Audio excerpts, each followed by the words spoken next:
I can't believe I'm saying this for the last time, but hello everybody and welcome to the Marble Sports Worldwide Podcast.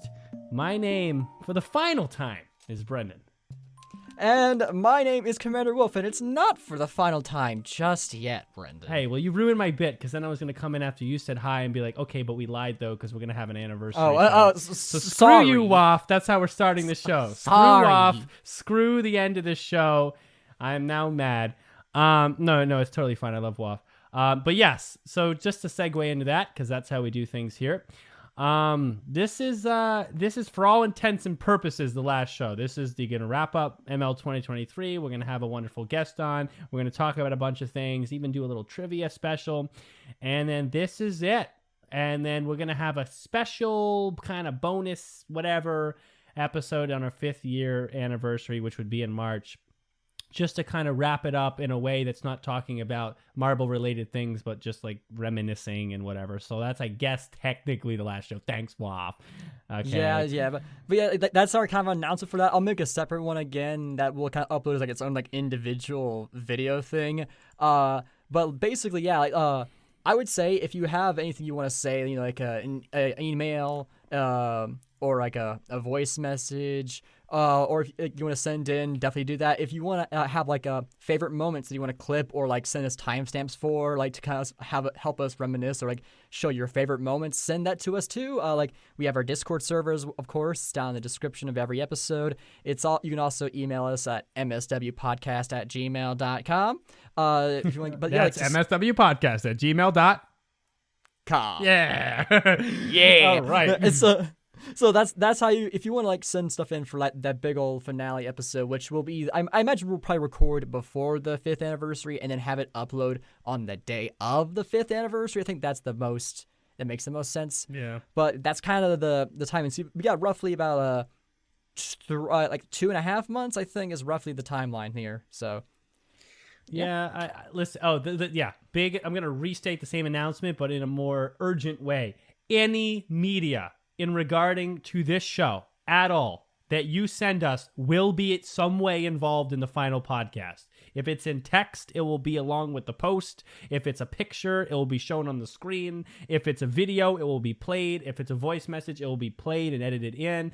If it's a email, again, also I guess a text too, we will read it on the air. Anything. You can do anything. If you send it to us and say this is in regards to the show and the show ending, then it will be in the last episode. Obviously, there's like exceptions, like if you just send me a bunch of curses in a row and say, oh, this is for the last episode, I may not read that on the air. But other than that, I'll definitely screen everything, obviously. I'm not going to let just anything show up on the show. But like, I trust our fans are going to be mostly very positive people. Yeah. So yeah, like that's kind of how it is. And like we'll go over the reasons for why we want to end the show on that episode itself. Probably the intro itself will be about that first. Just because like there's a lot of reasons. It's not just Dion. As a matter of fact, we were planning on ending the show. But if none of the things that happened at the end of last year happened, we were still planning on ending the show, actually. Yeah. We'll go through all that. So that is your chance to be involved in the show in some way if you've been watching. I feel bad for Lisa. Watched every episode, and the journey is coming soon to an end. Lisa, I'll tell you what, send me an email. If you're looking for more content that my voice is involved in, I'll send it to you. Yeah, we'll talk about that probably too as well in the show, like so people can like know where to follow us. But again, we're kind of doing the finale episode by accident here. Let's move on. But it's good we'll do all that stuff. This is the pseudo finale episode, and we have to throw it in there. Other than that, what's new? For the intro, I'm gonna rant about something in a second, but first, I bought a chain, so I'm a chain guy now. Look, it's in the camera, right? Look, isn't this cool? Oh, okay. It's it's like pure silver, so it was it's 925 silver, which I think is about as pure as they'll usually sell. They don't usually sell it much more than that. Wow. So it was not cheap, but it was like I was ready for a chain. I felt like it was I'm a man enough to be able to pull it off, and I think I am pulling it off pretty well. So it's kind of a little fashion change up there. Other than that, life's been good. I'm back home from school. I'm about to get back into my routine at home and get to working out and all that stuff.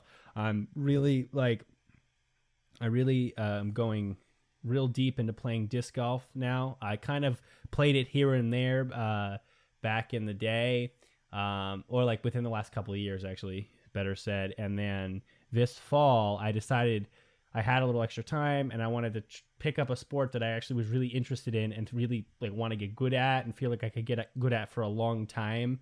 And disc golf is really fun, and it's also a lot more forgiving than regular golf, so it's a lot more fun to play even when you're learning. Like in regular golf, it sucks because I can go out there and I have my record drive is 311 yards, but if I don't swing right, it's not 300 or 250, it's 0, right? So that's golf.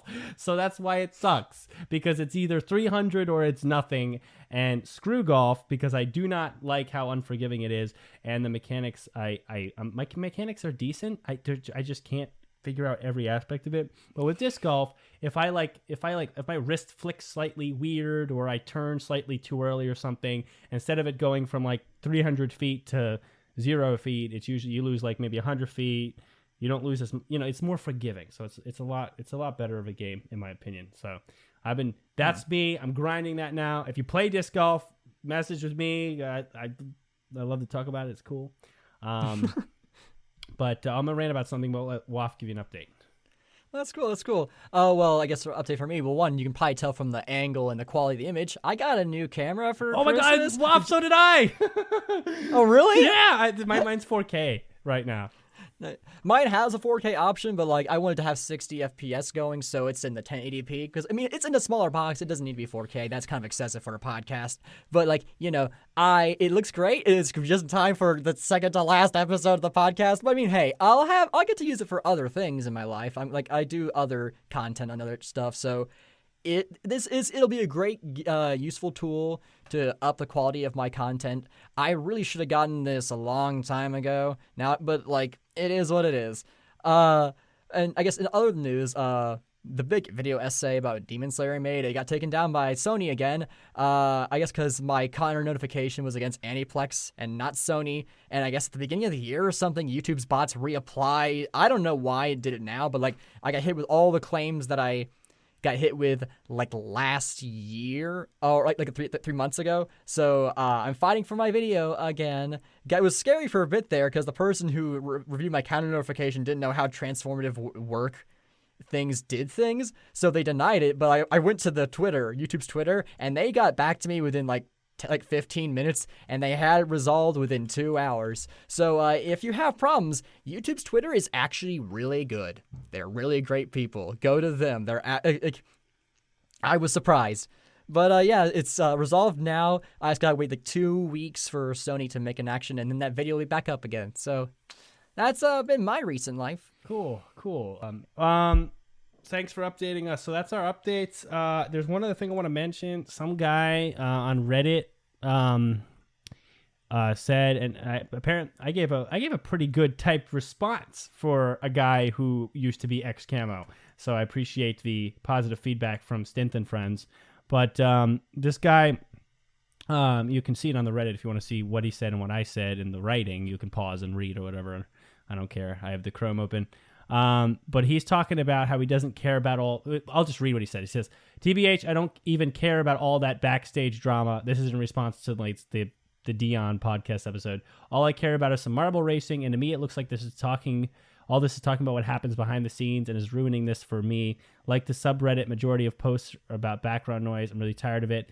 People could just leave them alone and enjoy marbles. They do things however they see fit. As long as we have the end result, who are we to judge how they do it? He says later, I responded obviously with a response that would make sense. And then he says, so if people who decided to help are not getting what they hoped for, why wash the laundry in public? I don't know, and I don't want to know exactly what is wrong with these guys, but all this negative publicity that people are doing right now is just adding fuel to the fire. Just let them cook how they want it. Even if someone offers their time and help for content creation, it can never be anything more than help, because at the end of the day, it's their channel, their rules, they have millions of views.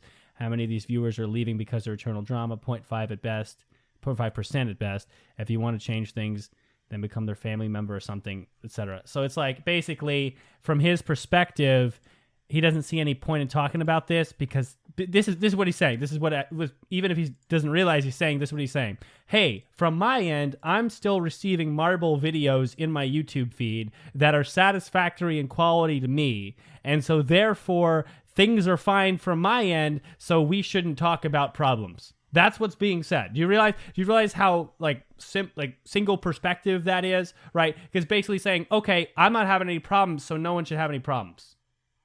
That's a stupid thing to say. No, I get it. Yeah, and that's not a unique perspective. I've heard that plenty of times. Like people who they don't want to know the drama because they just want to enjoy the videos. And I personally think that's fine. That's okay if you want to just to enjoy the videos. But you can't to me you can't then just say that it's not important, that it shouldn't be talked about because. Well, if you're actively choosing not to engage with it, then you don't know how bad it is, and thus you can't say for certain if it is or isn't something that should be talked about. If you don't want to engage with it, that's perfectly fine. You just can't, but you can't say that it's not something that. Well, see, my problem with this is that this is a big old response from someone who clearly didn't actually listen to the podcast or look at the evidence. Because if. Well, no, they said at the beginning that they didn't want to know about it, so they clearly haven't actually heard anything about it. My point is that he's not realizing that the reason that we're talking about these things is not because we are bored of marbles and just want some more drama to throw in there. It's because the things that are going on, the problems that we're bringing up are having a direct effect on that content that he's talking about, that he's enjoying and loving and want people to just talk about. Sure. Right? That content is being affected. The videos are different. The plans and the productions are different. The frequencies are different. The money made and the sponsorships kept and all that kind of stuff are different because of these mistakes and these problems. People have lost a lot of money through in and out of the organization, and people who were making certain graphics for the videos are now not even working for the channel anymore. I mean, these are people who were on the committee keeping everything precise and the scoring and everything are now replaced by other people who clearly this year didn't do a very good job. So do you see what I'm saying? It's the content is being affected. And obviously people who are more in the inner community are going to be affected more by that content because by those things because we're more within the community, we're more experiencing the drama. But the thing is, and like I said to him in that second post, it's dude, you're ignoring the fact that one day this can affect the channel and affect you. And I mean by you, I mean him, and also the average viewer who doesn't really have any reason to care about the drama. Because the problems with Dion are causing potential channel destruction, not just, hey, it's a little bit tense there. The problems with Dion are I remember I was talking to Stint. I was like, dude, what do you think the chances are? Or I said, do you think the channel could end in the next 2 years? He's like, yeah, the chances are big that the channel doesn't exist in 2 years based on the problems. The channel doesn't exist. If the channel doesn't exist, then this guy doesn't have any content to watch. This guy who typed has no stuff in his feed, right? And that's the thing. It's these are the level of the problems. They're bringing us toward that potential outcome, and so they're worth being talked about. I don't like all the drama. I like the drama of the Savage Speeders versus the whatever. I like arguing with Akanon over literally nothing. That's more fun. Right. Okay? It is relevant. It actually is having an effect on our ability to enjoy the content. And actually, it's changed a lot about how the community who really enjoys the videos and wants to get involved in the experience day-to-day of Marble Sports can interact with JMR. The interactions is different from 2019 because of these problems. So I just think it's ignorant. If he actually, again, looked, if he's going to say something I don't want to see it, then don't comment. If you're going to say, I don't want to see any of this drama, stop talking about it, just don't give me a big message. Don't give me a big message you understand what's going on more than we do. You really get it. We don't get it, right? Just then look at the stuff and then be if you're going to build an argument like that, look through all the evidence first and deal with it. So, I don't know. That kind of bothered me. I don't usually type long form message responses because they kind of suck and they're I don't have the energy usually. But I felt in that point, I was I got to say something because this is, I don't like when people argue big words when have no information, right? When are purposefully ignorant, or even if they're not purposely ignorant, just don't say anything then. So That's basically all I have to say on that. Yeah, I mean, no, I get it. Like that's fair. Like, yeah, just if they don't want to know about it, then they shouldn't really be engaging with it. You know, like I don't know. It is what it is. That's how people are gonna be. Like people are gonna want to, and I get it. I don't want to talk about the drama either, so I can understand the perspective. It is.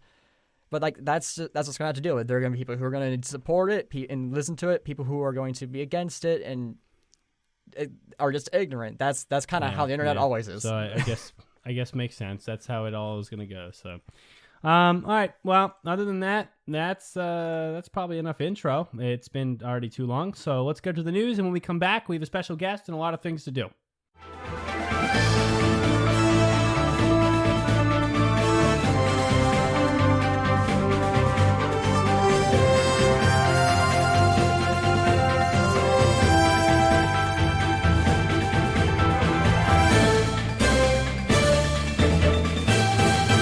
Hello, Marble Sports fans! I'm Commander Wolf here with the Marble Sports Worldwide News.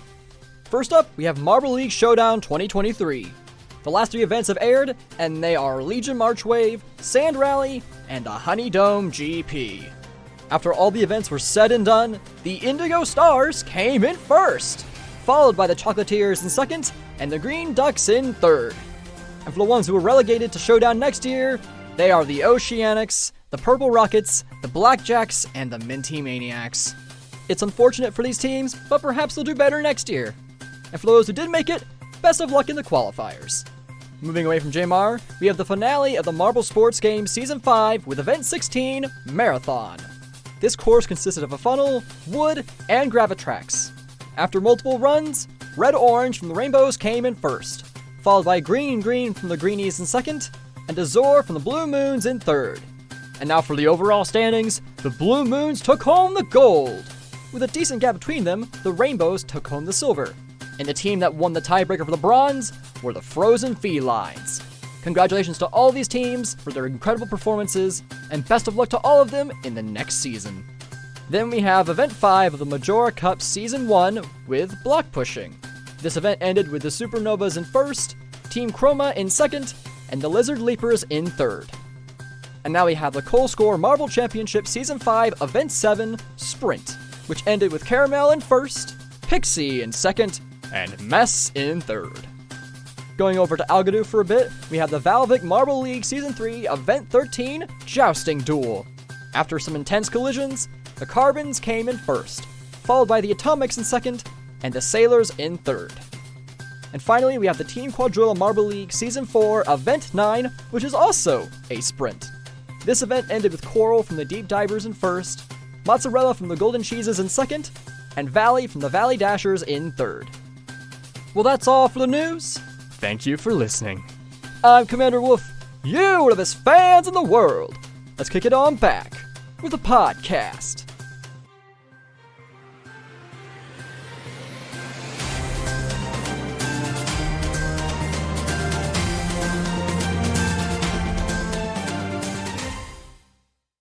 We are back from the news for actually the final time. This is the final time. Probably going to be no news in that bonus. I'll do something special. I have something special planned. It's not news then. Okay. All right. So for the normal news, thank you, Waff, for that. For normal news, yes. And thank you to Johnny Marble for the times that he helped us. Thank you to John Wood for like the one time he helped us out.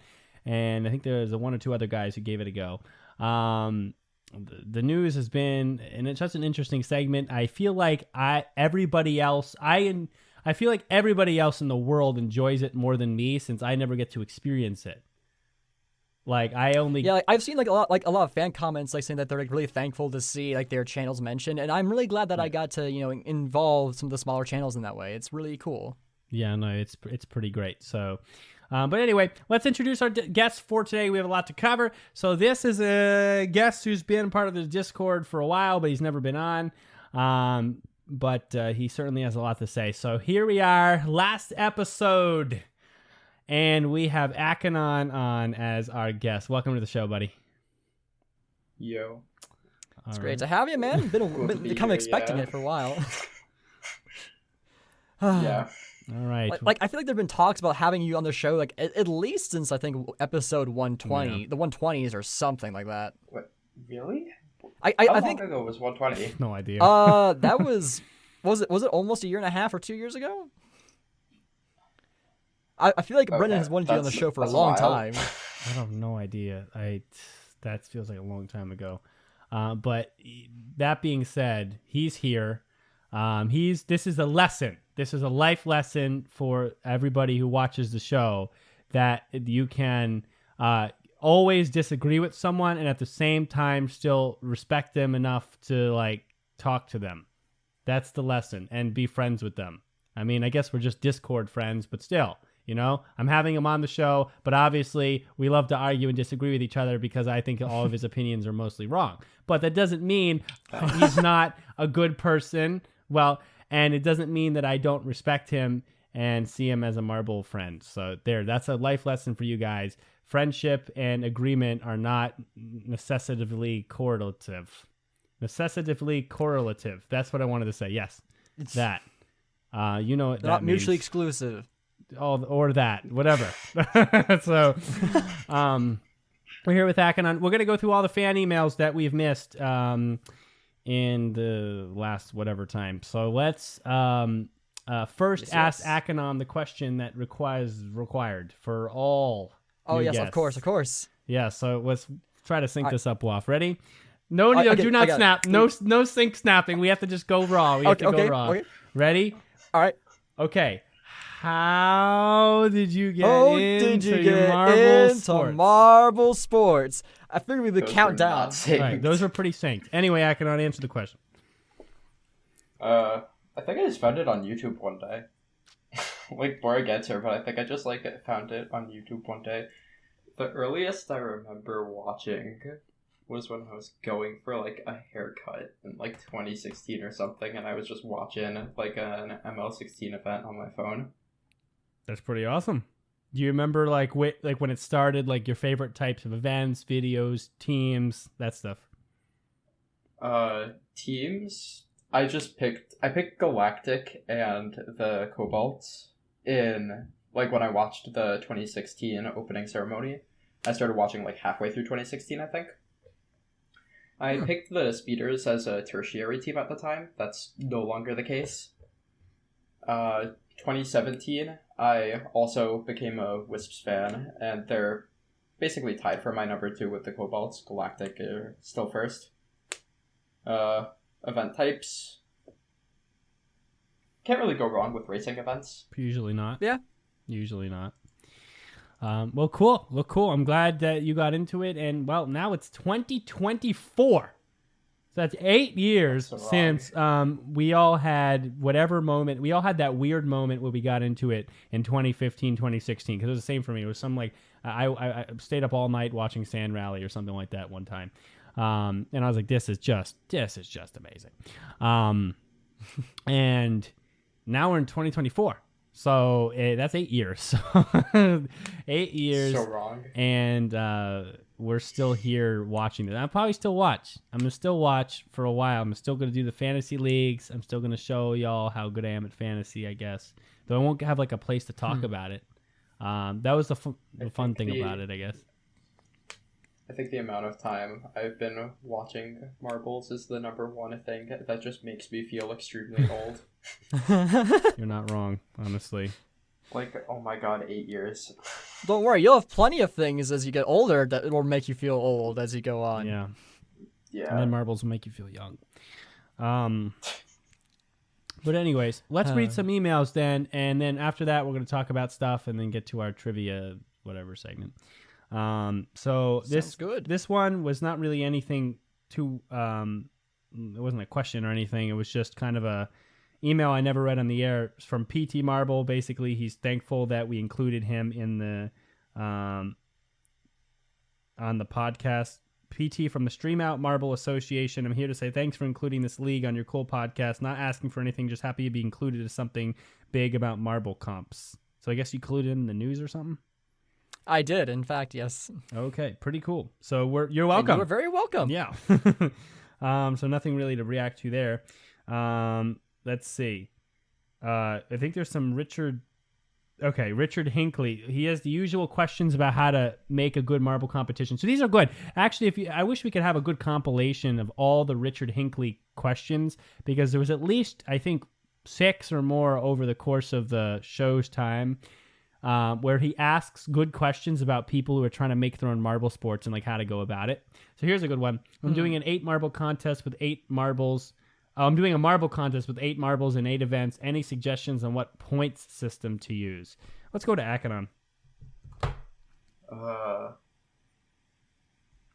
Assuming you're using like a league structure, I like point system somewhere between like how Marble League weighs its points and just direct points, like first place would get 16 in Marble League.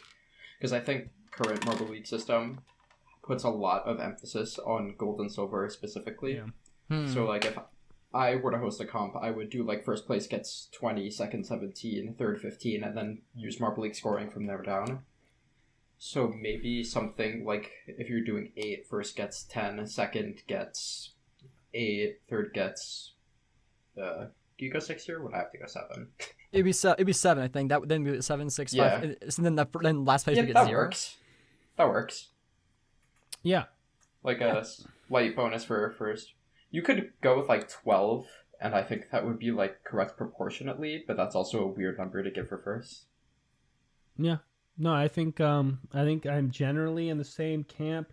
Since you're doing 8 solo marbles for 8 events, there is still the validity of that simple single point scoring system. When I mean like single difference, right? So first place gets 8, and then 7, 6, 5 to 1.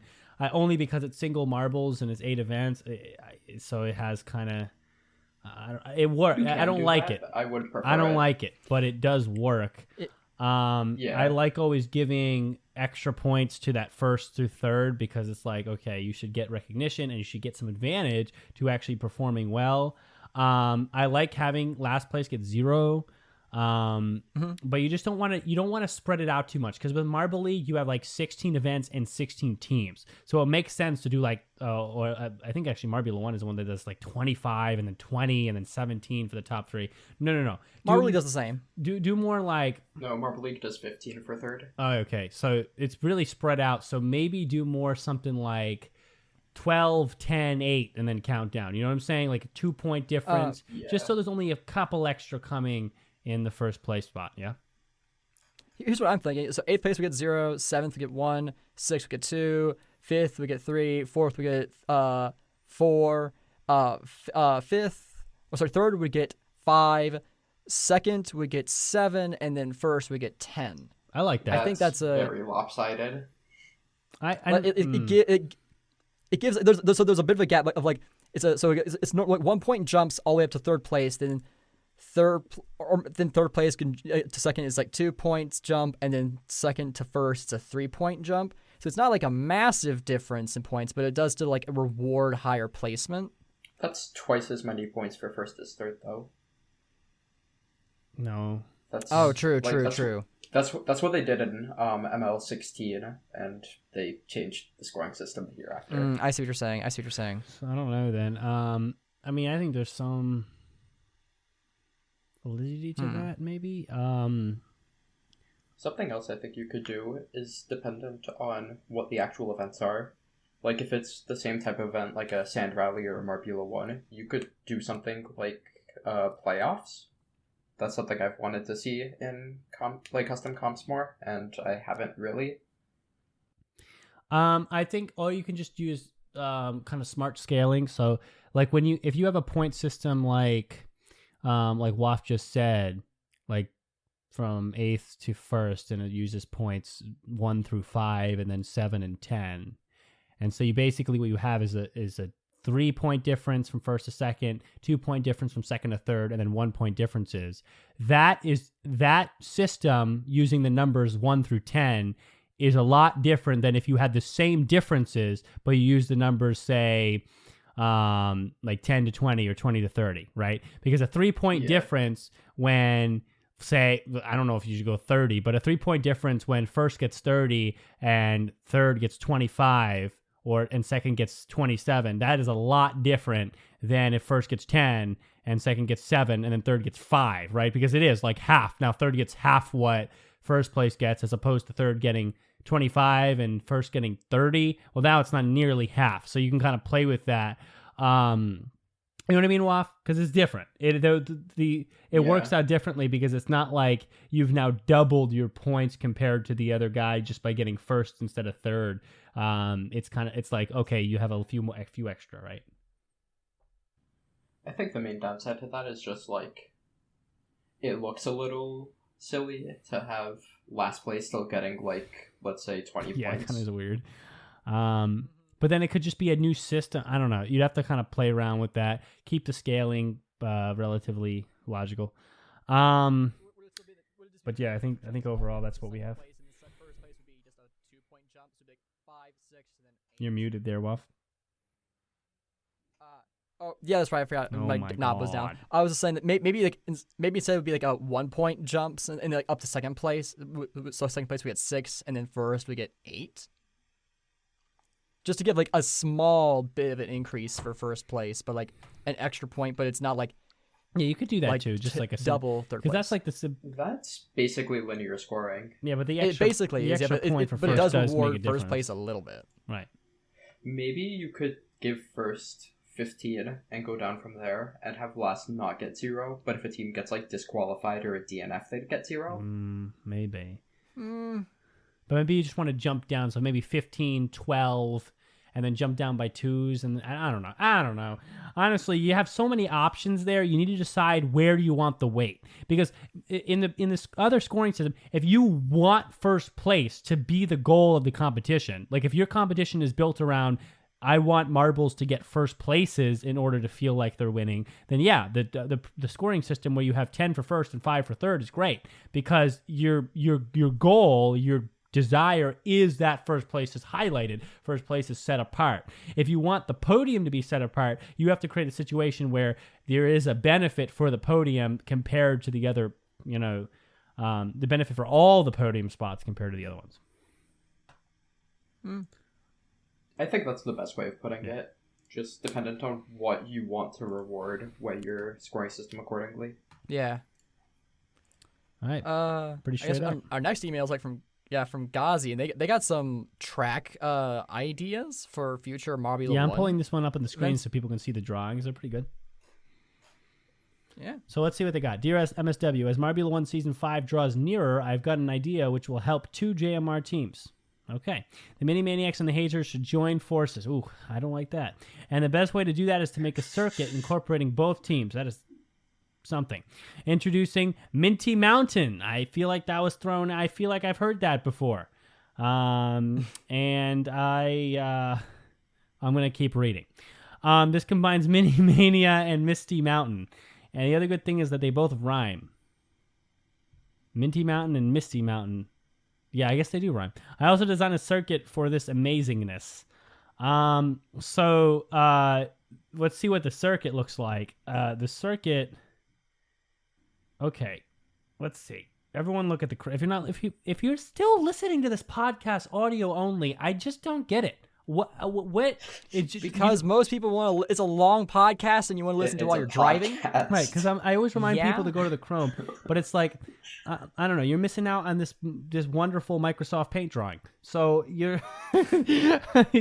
listen. If you're enjoying it audio wise, and see, actually audio wise, it must be interesting for like the mostly audio or the strictly audio people, because all the stuff that we've talked about and shown on screen is just fantasy in their head. They have no idea what it actually looks like. They have no idea how things actually read unless we read them off. They have a whole fantasy in their head going on of their perception of the show, which is really fun. But anyway, let's look at this. Turn 1. So I guess the red is the elevator, is it? I think so. Yeah, elevator's red and the maroon's the starting gate. I'm going to give my thoughts, and I'm going to toss it over to you guys real quick. I think these are cool, so we'll talk about them. So turn 1, turn 2, 3, so you're kind of doing like a snaking motion. I don't mind that. you're starting high up and you're starting relatively slow. Then you have the first accelerator and you kind of blast off down and then you hit a nice hairpin. I'm okay with that. I feel like turn 4 is... Oh, no. Turn 4 is not a bank turn, but it would be cool. Oh, it is a bank turn. That's cool. 180-degree bank turn. That is cool. Wait, which one's the bank turn? F2. My stream is very blurry. F2. Over here. After the accelerator here, you have the bank turn. Oh, and then okay. F3 is The a hairpin. ramp. If it's a drop, if it's a drop ramp, Yeah, it's a drop. that's good because look at this. Speed, you're maintaining speed through because you're dropping him down. This is actually a pretty good setup here. I feel like that's copied from something. Yeah. I forget. Electron Expressway. There you go. And then F4. Also assuming it's copied from the tracks they're fusing. Yes, it is. The general shape is very similar. I like the F4 here because you have a second bank turn to try to grasp any momentum that marbles still have after the F1 transfer stuff. So I actually like that. And then you kind of bring that to an end with some very sharp stuff at the end. So I'm okay with this track. I think the track overall is cool. I think that there's no good reason to combine the Mini Maniacs and the Hazers, other than Minty Mountain is at least a better than 5 out of 10 sounding name. So I don't really know what lore would bring us to that decision, but let's go over to Akanon and see what he thinks. So you said there are 2 bank turns in this, right? Here F2 and F4. Yeah, I can't read any of the... I will post it in the annotations. links for the episodes. I will open image in new tab so you can see it big. There you go. Look at that. I think 2 bank turns is a good idea for a track, but... Oh, okay, I can actually Yay! see now. Okay. I think 2 bank turns is a cool idea. I think I also just like fast M1 tracks in general, like Season 1 Short Circuit, Season 1 Motorway are 2 of my favorite tracks. I don't know why you would, like what Brendan was saying, I don't know why you would fuse the Minty Maniacs and Hazers. I also don't really care for Minty Mania, but I don't remember how the track was laid out to compare it to this one. And at least in premise, this does look like a good track. I hear a from Waff. That could mean anything. It actually could mean anything. I don't know. Like it is interesting, like the idea of combining 2 tracks, but I think Misty Mountain is not a good track, so I guess combining it with something that was better than it is better overall for everyone. But I kind of remember the Minty Mountain, like what was it, Minty Mania. Minty Mania, like had like a really like awesome. I guess they have the big. It's just the scale thing. They do have the bank turns there. I remember like the massive bank turn. I really loved that one, like the really big one. So I guess it would feature 2 of those, which is nice. And well, they look like it'd be. I don't think it could fit on that track. Like that would be so big. I feel like those are like 2 smaller banked turns, maybe. Yeah, or the track would just like be longer vertically in the drawing than is not shown here. not stretch it drawn out a to little. scale. Yeah. Also, I don't remember Misty Mountain beyond the Season 2 thing where they like restarted the race halfway through and many people were upset about that. If Misty Mountain is also a bad track, then I don't know why you would combine 2 bad tracks, even though this, again, does look like a good theoretical track. Yeah, no, I think it's pretty good. He has... looks like he has 1 more for us. Yes, and they have or 2 more. They have like Or 3 more.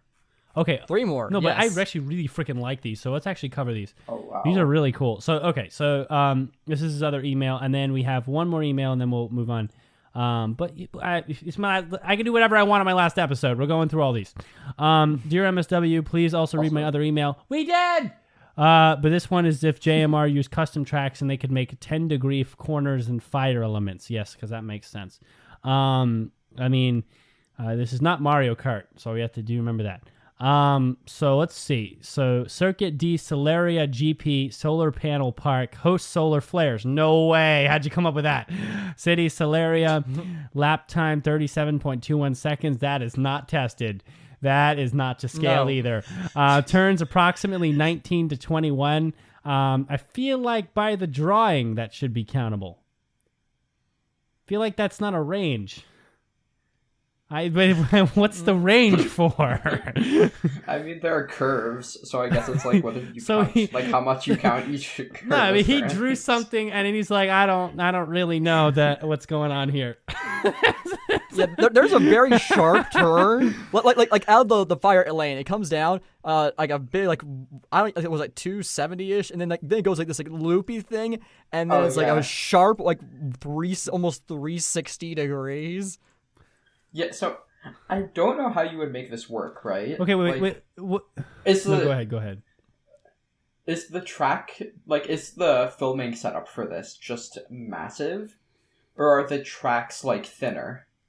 Oh, that's a good. Because if the tracks are thinner, just, like, looking at the size of, like, the brush used for the drawing, if the tracks are thinner, I feel like you're going to have a much harder time having, like, passes, stuff like that.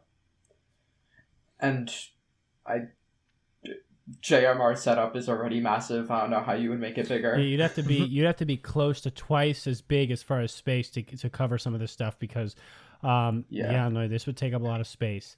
Okay, so the feature here is the orange section is a fire street that will race along a glass piece with torches and flames underneath. I think that would look cool. I'm not sure. Besides the glass itself, I won't add that much as far as the feature affecting the race, except, racing on glass is different. It's an aesthetic. But I think it would look really freaking cool. If you're going to call it Solar Panel Park, you should just have sections that are racing on solar panels. That occurred to me quickly. You see the elevators on here on the right. Then you have the starting gate, then you have a 90 degree, and then you have a big hairpin, and then you curve into another huge hairpin, and then you hit a 90 and go into the flames, and then you hit like a 135 or whatever that's supposed to be. It makes like a 60 degree angle, and you cut back, and then you make a huge loop. Dude, it's like Rainbow Road here. Then it's like that 10 degree turn, and you're coming down right. You have another. For some reason, this hairpin is really narrow, and the next one is wider. I mean, it is some track. You're not going to gain a lot of speed on this track, but the idea. There's a reason the average lap time is slow. I think the track looks cool as an idea. The track in practice is probably not nearly as fun as the first one. So the first one I give about a 6 out of 10 in design. The second one, even though I liked how it looked visually, in practice, it's going to be like a 3 out of 10. I see what they're going for. I turned it sideways. It's a flame. It's the shape of a flame, I think. Oh, that is actually that's pretty a good cool. call. I did not notice that. Okay, that makes it a 4 out of 10, but it's still a really crappy race that would happen on this flame. I also think like the cameras would have a hard time adjusting to the matches. Wouldn't everything else like look dark or something, or like the matches would just be really bright? But I'm not a camera scientist, but No idea. I have no idea how that stuff works. I feel like it would be very hard to record that with the as long as the lighting of the whole room is is consistent, the candles and stuff would not affect the lighting of the race itself too much. noted. Yeah, Waff knows. But when they're like driving, or not driving, they're marbles. When they're rolling over the glass, and you're like looking directly at the matches, would it just be like white blobbies? It depends on the quality of your camera. And I think most cameras nowadays could look at it just fine. Oh, didn't know that. All right, moving on. Good thoughts from you guys, by the way. That little interaction, that's fascinating. Jaw Drop Junction GP. You guessed it. Hosts of the Jawbreakers. City Candyland City. Sure, that's for stint. So it's a Candyland city, no, I guess, for copyright? No, it's definitely Candland because he spelled it twice like that. No, so I'm saying, like, did they change it because of copyright, or was that actually the canonical city name? No, that's what I'm saying. That's for stints to approve. Average lap time, 29.09 seconds. Sounds right. 9 turns, or at least we got that consistent. Features, the Hubolino triangle in colors of red, green, and white. The Hubolino triangle. What? Yeah, so down the bottom left there? Yeah, so what would they be racing on, though? Like Hubolino tracks? Yeah, because that would suck. I think that's probably what it would be. That could work. Like, if it's multi-lane. Yeah, no, actually could work. Sorry, Gazi, that actually could work. As long as you do it right. Also, bridges after turn 2 and 3. Oh, you didn't label it. Okay, that makes sense. Oh, I see. So the start is like the first turn would be after the starting gate, which is kind of that that rectangular divided section behind. Oh, and in the front of bridges arrow. would go over The track. the other piece of track. The ramp after turn 6, and that there's a banked turn. So red's at the top. Red's actually so they start at the red section and end at the white section. Okay. What? Wait. Oh, okay. That's. Yeah, Wait. So when did they get to the green? When they end at like the green? it would go red, green, white. Wait, red, green, white, and then go around the whole track back to the Yeah, red. I don't know what the other feature is supposed to be because Okay. he didn't explain it. The gray section, but Oh yeah, it That's is also different color. Hubelino, right? yes. Or is there another? No, because gray? he called Like, out Or the is the- he called out the Hubelino triangle. Wait, let me actually click on the other point. He called out this Hubelino triangle, but he didn't call out this section over here. I don't know what that is. He did. Yeah, I'm not really sure. They didn't tell us what that color coded section is, so like I'm not sure. Oh if no, it's this is a booster bank turn. Or... This is a bank turn. He Oh, it's a said bank ramp turn? and bank turn right here. He changed his Oh, okay. Yeah. Okay. Ramp after turn 6. Oh yeah, so the green's the ramp, and then it leads into a bank turn, but immediately into the bank turn. I like the low degree bank turn. I like the track design. I don't know what the Hubelino section would look like. So if you made it and I liked it, great. If you didn't, I like the bridge idea. I would just have to see it. I think it's a cool idea. It's probably the best one so far, 7 out of 10. Because I like where it could go. It also could be a 1 out of 10, but I'll give it a 7, and benefit of the doubt, as Wolf says. Yeah, I'll give him a 7 out of 10 just for the potential of it. There's something like I think in terms of I'm not wonder why is it a triangle? That's kind of what I'm curious about. Why is it a triangle that they picked? Maybe he likes Yeah, that I'm not shape. sure what the actual shape is there. I don't see anything clever about this one. Like a loose piece of floss, I guess, that's running around, but like that's a stretch. Yeah, I don't know. I don't know what's going on here, but it does look cool, though. I think it looks pretty cool. I could probably be fun. prefer the Minty Mountain in terms of like track design, but it also loses points for combining two of the worst tracks. So I this just one's realized probably the in first place so far. Yeah, I realized the track would have to be rotated 180 degrees to be filmed from the other side, because if it's filmed from the way it's positioned, the bank turn, you wouldn't be able to see anything unless you put like a camera like on the other side of Oh, it. that's true. You'd have to have a separate camera angle for that shot, which means you would see that. But like that could work too. It all Yeah, it depends. could work. Yeah. I think with how much people have criticized M1 camera angles before, though, probably not a risk worth taking. We'll see. It all depends on who's doing it. Yeah, yeah, for sure. Okay, so let's look at this last one. Supershell GP Turtle Beach. These all are drawn pretty well, so I like these. Obviously host of the Turtle Sliders. You guessed it. Turtail is a city. Lap time 24.91 seconds. I mean, totally made up. Turns 12. Let's see. Features are 2 sand sections marked with beige in the layout. So see here and here, which is what the Rangers should be doing at their track. There is a lake in the middle of turns 4, 5, 6, and 7. 4, 5. The whole thing. I don't. Sure. The top right No, there. yeah, but like, no, Yeah, I know where they are. I lobby. just like don't know how to count the turns right. Also, below the circuit, there is a beach. Well, the way you drew it, then the whole circuit is vertical. So I know you didn't mean that, but I get what you're saying. Let me think. I think that this is cool. I think that if the whole section around the lake was banked turns, it would be one of the coolest tracks. Like I'm saying, That would be such a massive bank. like the whole section. And you can make So it I'm blue, talking about like they're going through like the tube of like the wave, like the tube, like where it's like over you and you're in between the. Oh, I see Yeah, what you're yeah. saying. If it colored it like could that, be a look. that would could be a cool. look. That could be a look. Yeah, so I'm saying like, so you have if you're looking at the picture, if you listen to the audio, just take a nap. If you're looking at the picture though, I love our audio listeners. They've been through a lot. First turn here, second turn here, third turn here. I'm saying from turn 4 here all the way around the mushroom top, to the last turn out of it, this should all be banked. So you should be banked here, and then it switches banks all the way through here, and then banks back. And the reason I think that would be cool, and I think I kind of wanted to turn into a semi-half pipe here at this mushroom top section, because basically what I want is I want a smoothness of transition and the ability for marbles to oscillate back and forth through this whole area, because that's going to create a lot of interesting movement. And then they come out and they have to deal with a couple sharp turns. They hit some sand and get out. I mean, if that's how this course ran, you're looking at an easy 9 out of 10. You want the entire track to be banked? That would be just the entire track half pipes. That could be interesting.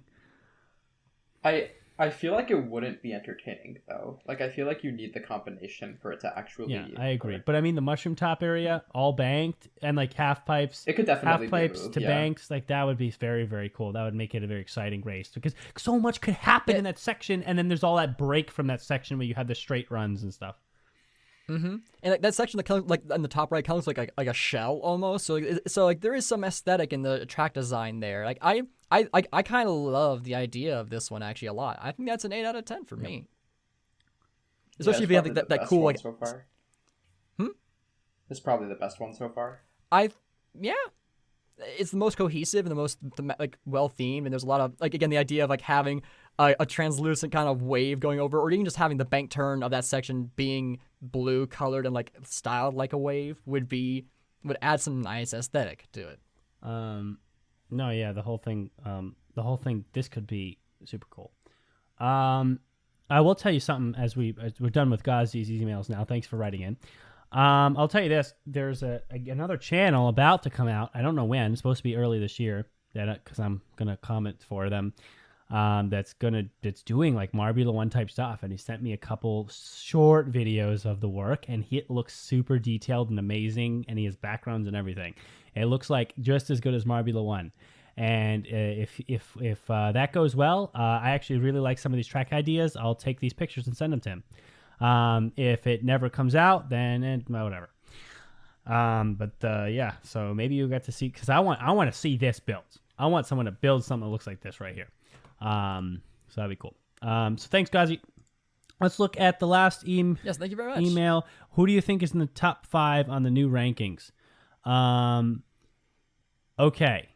What are these? New all-time... His massive spreadsheet that he likes to send every now and again. New all-time marble rankings. So believe it or not, I don't know how much you guys just saw, but believe it or not, since I was reading just his line at the top, I only saw the purple rockets and the solar flares are the bottom 2. So that's all I saw. I actually didn't see who anywhere else on the rankings who was there. I actually am serious about that, because my eyes was just kind of scanning. So we can all guess who would be the top 5. I would definitely, obviously, Savage Speeders are 1. Savage Is this Speeders? like Marble League team? This is just all-time Yeah. marble rankings. This would be every. Oh my! And they have separate averages, but they include. It would be and don't every include Marble the maze League race and Christmas. There's the pre-ML 2023 rankings. There's Marble League rankings or rankings with Maze Race, but we obviously omit that. And then there's the average and the average with Maze. So basically, you want the rankings without Maze Race. And it's ranking like teams or individual Whole marbles? teams. Or... Whole teams. Okay. So you basically where of all time, where are they at? I mean, I think Savage Speeders are a clear winner. I think after this season, you might see the Rangers didn't add any. You might see the Cat's Eyes in the top 5. I think they're 3 or probably 3. Yeah, I'm Savage Speeders, Crazy Cat's Eyes. I would say Rangers is up there. Just for the longevity. Mellow, right. Mellow Yellow. Maybe. Or no, Raspberry Racer. I'm gonna go Raspberry no, that's a Racers for good one of one. them, and then Mellow Yellow. If this is including Marbula It's 1, not. It's Cat's not. Eyes are in it. If it's not including Marbula 1, and they pick Cat's Eyes in the top 5, I hate the take. No, it's not a take. It's like numbers. I hate the statistics. Okay. But you. Speeders obviously won. I think Razzies and Rangers are going to be 2 and 3. I'll go Mellow Yellow 4. And 5th could be Galactic, Wisps, maybe Cat's Eyes. It's gotta be Cat's Eyes. I mean, especially after this year. For variety, I'll go with. I guess I'll go with Wisps. I feel like I like the Pinkies. Actually, no. Galactic does better in random competitions. I'll go Galactic for 5. I think the Pinkies are gonna be there. The first like half of their existence is bad enough. I don't see them being top 5. They've been good lately, actually. I actually think the Pinkies are a good team. Yeah, but only lately. Mm-hmm. Well, looking at the rankings, so without Maze Race, it's Savage Speeders, O Rangers, Crazy Cat's Eyes, Green Ducks, and Raspberry Racers. I feel like okay, Green Ducks. I totally blanked on. How are Crazy Cat's Eyes in there? I mean, how are they weighing this? Is there like it's extra weighing? It's all-time Marble League rankings, and like obviously the Cat's Eyes have weighted the same. Have always been good in Marble League. I guess they do have some 5ths in addition to their 11ths. Like I could see it. Actually, if you add in the Maze Race, they fall out of the top 5. Stop with the Maze Race. Yeah. Yeah, Hazers take the spot over the Crazy Cat's Eyes. Yeah. So okay, I think Hazers last time we looked at these standings, I remember when we talked, the Green Ducks were up there, and that we were all confused. We didn't expect them to be in the top 5 for that, but I guess they did. You're right, yeah. Because it's weighted, I guess that they've been good for most of the years they've existed. Galactic, Galactic is not 5th. They're just outside of 5th, so they just need to do a little better. Where is Mellow Yellow? 7th. Makes sense. They're not that great. Like they're inconsistent, but they do have like the most overall podiums in Marble League besides the Speeders. I just think it's interesting that the Thunderbolts are actually good enough for 11th. I don't know if that's that surprising. They were good in 2016. They were good in 2018. They were solid in 2021, right? But just goes to show you how many bad teams there are, because I'm like, okay, let me look below the Thunderbolts and see if anyone really deserves to be above. I mean, the Pinkies and the Bumblebees have been good lately, but they have a ways to go. They'll probably move up in the next couple of years, but everyone else kind of sucks. Like Oceanics suck, Cobalt suck, Rojo Rollers. They had one good year this year, but normally they suck. Chocolatiers suck. Shining Swarm are terrible. Mini Maniacs, again, one good year. Indigo Stars. I want them to replace that team. Like that. And then there's Lime. Like, it's just all bad teams. Like, if you go back. So it's just, that is what it is. I'm guessing there's some type of like longevity points, because I don't see how if you just did averages, the Thunderbolts would be higher than the Bumblebees. Because like the Bumblebees have a higher spot on an overall podium, and also don't have like the totally trash years that the Thunderbolts have. That's true. It's weird that with the Maze Race, the Rangers are number 1, which is why I really don't like the Maze Race in this ranking, because the Rangers definitely don't deserve number 1. Because Speeders are number 1 in every other scenario. They're number 1 in the ranking. They're number 1 in the pre-ML 2023 ranking. They're number 1 in the Marble League rankings. That also doesn't make sense, though. Like, the Speeders got 3rd in the Amazing Race, so how does 3rd versus 2nd cause the Rangers to jump a spot? Like, how much are they weighing in at the Amazing Race? Too much, which is why it's a separate column. Yeah, like the Amazing Maze Race, it's not like it doesn't matter. It doesn't matter in this situation, because like to weigh it the same as like a full Marble League competition, which has 16 different events. It's crazy. That makes no sense to weigh it the same as those. It's also like one of the worst videos JMR's ever posted. No, I haven't seen it in a while, so I can't say. I like it. I like the Amazing Race. How are the...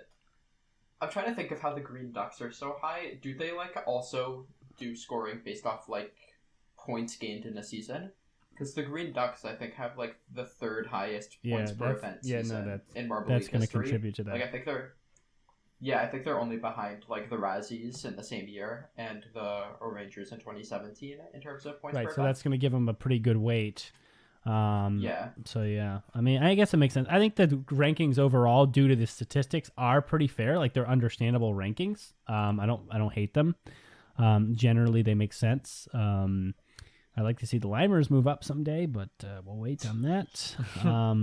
Where are the Wisps on that? Wisps are 10th. That makes sense to me. They're not that great. That's Over the last little lower than I put them. over the last 2 to 3 years, it is 100% valid to say Team Momo is now better than the Wisps. No. It is over the last 2 years. Like, over the last 2 years. Currently, yeah. Oh, right. All time, the Wisps still smoke. No, but what Team I'm Momo. saying is that Momo is better now, and because of their betterness recently, they have surpassed Midnight Wisps on the all-time rankings by 1 spot. Yes. No. If it's all-time rankings, Team Momo has never made an overall podium. The Midnight Wisps have a championship, Yeah, but you're talking about and 2/4 you're to talking Team about Momo's once. a lot more of a consistent team across the entirety of. Because remember, both of these teams have existed basically since day one. Their 2016 to 2017 start, right? So I mean, you're talking about this 8 years we're talking about now, right? It's not like clear cutting, because I remember like back when we would argue about which team was best, and it was like 2019 or 2020, we were like, oh well, it's been like 3 years, and so anyone who's won deserves or blah blah blah, or whatever we would say, because it was like we're only 3 years in, we only have like a small sample size. But we're talking about 8 years of marble sports. Okay, I think really 7. I think consistency is starting to show to be problematic for teams, even ones who've won a Marble League. Because Momo has been so much more consistent over that long 7-8 years that they do grab the spot in the Midnight Wisp, and I think that's fair right now. No, but Momo is like consistently like a solid 6 out of 10, and the Wisps are generally like a 9. They're out of 10. also a 1 out of 10 a lot of the time. I mean, they spent their time in Showdown. I don't want to hear it. Didn't Momo also go to a Showdown? I don't think Momo was qualified for every single league. They have not. They missed 1 year. Yeah, but I think the Wisp is like Momo has also spent their like 2 or 3. What? I think the Wisps only missed 1. I'm pretty sure they missed just 2. missed I 2021, thought they missed and that's 2. it. I am pretty sure you're wrong. Okay, but even then, it'd be close. No, it's not. The Wisps have a championship. The Wisps have more. The Wisps have more overall podiums, more championships, more 4th places. They're better in like every single way. Team Momo's best seasons are nothing to the Wisps' best seasons. Well, I think the numbers will show that overall the consistency falls to Momo's side. Do they say how they're actually like calculating? I'm pretty sure they take all thing? the points from each Marble League season and like they weight each Marble League season. You'd have to ask him. There has to be a recency bias in this, and yeah, there's a very specific way of going about it. You can look at the live chat, see. Yeah, someone in live chat just said that Wisps only missed. Okay, they only missed 1 league, so they missed as many as. Well, Momo. them only missing 1 league. I don't know, because I mean like I don't know what I've seen lately is that Momo has been a more consistent team. So it's like what I'm saying to you is when I look at this list, okay, and the statistics that are in front of me right now, I cannot necessarily say that these statistics are invalid, because even if you want to say, yes, of course a championship means a lot, all right? So I think fine, okay, the Wisps are probably a better team because they won a championship. Okay, fine. But like when I can't call these numbers invalid when it's showing that Team Momo over the course of the history of marble sports has actually shown a little bit more consistency in getting points on the board. That is a different statement. Those are different statements. I'm also not calling the statistics invalid. I'm just curious how they are weighed. And someone in the YouTube chat said average place of each contest each team competed in. So does that include like the random like Christmas races JMR does? Because no, if so, it does not. Again, that should be not. Like that's a separate column for that, so that's kind of void. We don't look at that ranking. Okay, so you're looking at just the Marble League column. Right. How are Momo? Well, actually, in the Marble League column, Midnight Wisps are 6. And Momo is lower. There we go. But like, what is this column on the left? The total rankings, because there. I'm assuming that's like with Amazing Race, with Christmas races, with the random 100-meter. No, but they have a column for that already. It's right here. Okay, apparently you're gonna get an email with more details. Okay, thanks, Akanon. Okay. Wait, actually, something I'm curious about. So the Marble League average column has 2 columns. What's the difference between them? Because they're not divided. It's just the Marble League average, like, score value is, or I guess placement value, because it's like the lower the better. So it's averaging all their placements, but like there's 2 columns for it, and it doesn't say what the difference between the 2 are. Maybe it's like average like points per event versus like average placement, because points per event is weighed for medals. Well, if it was points per event, then the first place would be higher than like, but some people have 3.75, so it's averaging positions. Okay. All right, so I'm trying to look at it. So it's just a bunch there of were blur. it was hard to understand the details of this, so we have to understand them better to have a better thought on it. So maybe during that time you can briefly talk about. I forget the whole argument we were having on Rapidly being the GOAT of Marble League or whatever it is. So remind me of that, and we could talk about that briefly, and then we can move on from that argument stuff. What was even the thing? Yeah, so I don't What have was the thing? I don't have the statistics pulled up for this, so we're okay. So look at Waff right now. He's like, oh, he's cringing. He's just ready. So this is what people will pay to be here for. Paid. It's like pay-per-view. Yeah, and nobody is paying for the except for the what was the sponsor you had? Magic Mind. Magic Mind. Yeah, that. They're paying for that. Well, they're not MSW. paying for this episode, I guess, but I think they only wanted us for 3. And then this is kind of the last one, and then I have to talk to them because I might try to get them to be a sponsor with something. Well, that's my problem. I'll figure it out. Yeah. So I started doing statistics, so I can get like some statistics out here, but they're going to be very meh.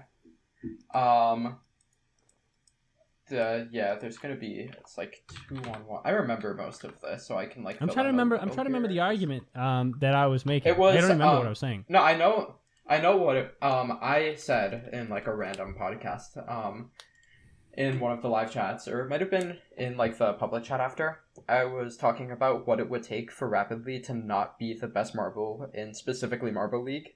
Mm-hmm. Because, like, oh, I remember you do that stupid. What was that thing? That don't even get me. Okay. Now I know. I'm going in the chat. I opened my mouth and immediately it's stupid. I remember this thing. I hated this with my life. Wait, let me go. MVM. Oh yeah, MVM discussion. Okay, yeah. Here we go. Here we go. MVM. I'm so ready. I'm gonna have to lower the for audio this. coming out of my headphones. Jeez Louise. What was? I'm trying to like fill in some statistics here so we have something to go off of. Right. This is mostly off memory. I'm going back to the chat. Oh, here we are. So I can just like summarize it. If you want. No, I remember we were talking about this. I actually remember the conversation. And okay, so I remember you put so I have a picture here. I'm gonna open this link, where you gave me some stats too. I don't know if it's 100% updated. So if it's not, we'll give you the right one. It's not. It's very not updated. It was like as of like of 20. Oh, you were supposed to give me the updated version of these stats. Yeah, and then I just didn't because it took forever and it was painful. I was telling Walt about this. Do you have them at this point? No. I have like some stats that I can pull up real quick, but I won't have like total points in it. We'll come back to you, Richard, by the way, in your email. But let's start here because I remember. So this was the idea, if I remember correctly. I'm looking at this picture, okay? Rapidly, 4 golds, 2 silvers, 2 bronze, 2 team championships, 0 MVMs, and 153 total points. Okay?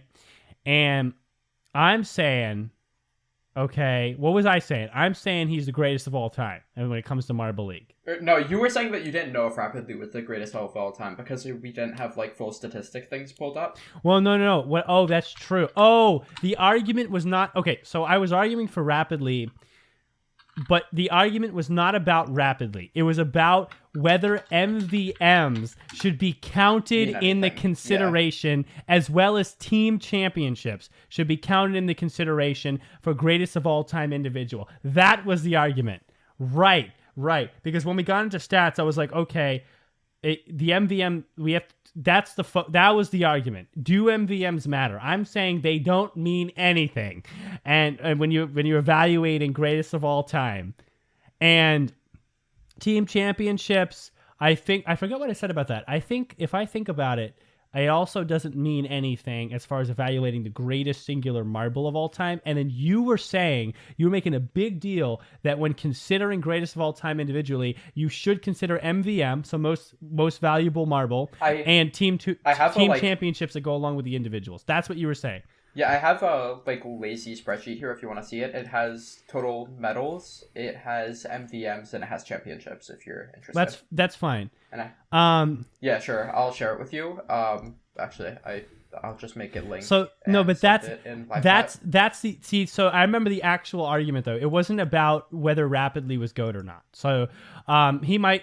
That was how it started, but that wasn't what the actual discussion was now, about. If you take away any MVMs and team championship numbers, according to your statistics, Rapidly would look like the GOAT, or at least contending very heavily, because the only other contender would be the other player with 4 golds, and that'd be Yellow. And why is it only based off golds? No, That's because remember, here's what it's based off of: medals plus your total points accumulated, which would make sense. So if you take away team championships and MVMs, which are stupid, the only two possible other contenders would be the two players who have more overall total points than Rapidly. Okay, according to your statistics, Rapidly. And I think these are wrong too, so I'm not even sure if this is actually right. They're outdated. They're not wrong. They're outdated. Then 153. So Rapidly's third in total points. Oh, I think they were slightly wrong with 2016 point conversion. Yeah. I think that actually. No, I think that was a big deal because I think Rapidly does have more than this number though. So Yeah, I did it now. Rapidly was one of the ones I did, and just comparing Rapidly to Yellow. Rapidly had 30 to 40 more points in 3 less events. Oh, so Rapidly does not have 153 to 173. He's way over, you're saying? Yeah, assuming I converted correctly, and I also included duo events in that. Okay, is that in the spreadsheet? The spreadsheet is including duo events in the medals. No, did we say that was fine? I guess we did. You said to make 2 things for it, and I can do that now because there's not that much stuff here. But okay, so this is everything, but it doesn't have total points in that amount. Total points amount really matters. Okay, so let me roll back for everybody listening and give you the whole rundown so you guys can also think about this. So this is the question. The big main question is, how do you evaluate if you wanted to evaluate greatest of all time individual Marble League only, because Marble One's too different to factor in, how do you evaluate that? I'm saying now there's possibilities. There's possible things to look at. Possibilities would be look at medals, look at total points accumulated. Obviously, you have to adjust 2016 for the other years. And then there's also looking at total championships won by a team. And then there's looking at total MVMs, which is this award called Most Valuable Marble, which Akanon is going to explain how that's awarded. Go ahead, Akanon. Yeah, so MVM is pretty much... It was, officially established in 2021, but you can just retroactively apply it. It's not hard. It's based off which individual marble in the league has the most points accumulated from individual and duo events. They're both weight equally, so duo events aren't divided by 2 for each marble. Both marbles get 25. I think that makes sense. Yeah, so going through the MVMs, 2016 was Rojo Dos, 2017 was Starry. I think Rojo Dos is also the only MVM not on this. 2018, Anarchy isn't on this. Anarchy was 2018. Razzie was 2019. Minty Fresh was 2020. Misty was 2021. Mallard was 2022, and Red Eye was 2023. Okay, yes. Okay, and I see that here. So that's most points accumulated over the course of a Marble League. So the idea is that those are 4 potential ways to evaluate the GOAT, the greatest of all time. I'm saying... Sorry, go ahead. Go ahead with the and. You're going to say what you're saying, I was about to say. I think you should factor in everything here, and also points per event and stuff like that, which isn't on Total here. points is one of the most. Total points is definitely the most important. Not total points. Total points is a bad statistic because then you're giving a disadvantage to marbles like Razzie or Minty Fresh, who just joined the Marble League later. No, but that points per event is just better than total points. So let's argue about that. So I want to remind us of what we're deciding here. We're deciding greatest of all time. We're not deciding best current marble. We're deciding greatest of all time. No, I want to catch this. When we, like, for example, take a real sport. When we look at football, okay, there might be a quarterback who's like literally the best they've ever seen in this particular year, but they don't call him the greatest of all time because he was better than even the greats in this particular year. No, that's not how you get to greatest of all time. Longevity, your ability to stay in playing for many years, is part of being the greatest of all time. Because so if you weight it just to a single year, then you're actually not evaluating greatest of all time. You're evaluating greatest of all average to 1 year. Basically, you're saying, I don't think you're understanding. But that's what I'm saying. No, but you should be looking at total accumulated points. It is fair that Rapidly was in more years than Razzie. That is contributing to his GOAT status. You can you can take that into account, but also if you're looking at, like, basketball, for example, the majority of people still call Michael Jordan the GOAT, even though he has, I think it's like 7,000 less career points than LeBron James, because he got those points in significantly less total seasons than LeBron James did. Also, other things like championships and MVPs, which is also why I think you should include championships and MVMs and you're deciding who the GOAT is. One topic at a time, because you're throwing that in there, but you're not realizing that most valuable player in basketball is a lot different than MVM in marble sports. These are different things, and we'll get there. Because in marble sports, there is not an equal amount of chances for every single marble to compete in a duo or a single event, and thus there are some marbles who just straight up... In every single Marble League, besides 2023, actually, so Red Eye's MVM can get a little asterisk on it, because if you do it by points per event, it would actually go to Bumble. But every other MVM, even if you did it by points per event, the MVM winner would still have the highest points per event of any marble in the season. I mean, of course, if you have the highest total points, you're probably going to have the highest points per event. That's really how the averages work. No, because if you do more events and you have 2 more points than another marble, you're going to have less points per event. Okay, because you're dividing by the amount they competed in, not the total amount. Yeah. Okay, that is not what I was saying. That's was that, like, they're not, like, not every single member gets a chance to compete in a single or doubles event in a Marble League, and thus they get 0 chance to get any points to go towards MVM. But so MVM that's like only reserves though, and like obviously a reserve isn't the MVM. And also, if you look at least 2023, every single individual marble competed at least once. But let's get back to the question here. Okay, the question here is, how are we going to decide greatest of all time? Longevity is a part of greatest of all time.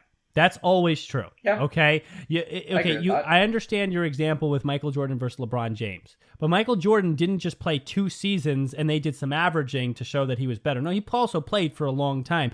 And you could take that. Remember, account. the people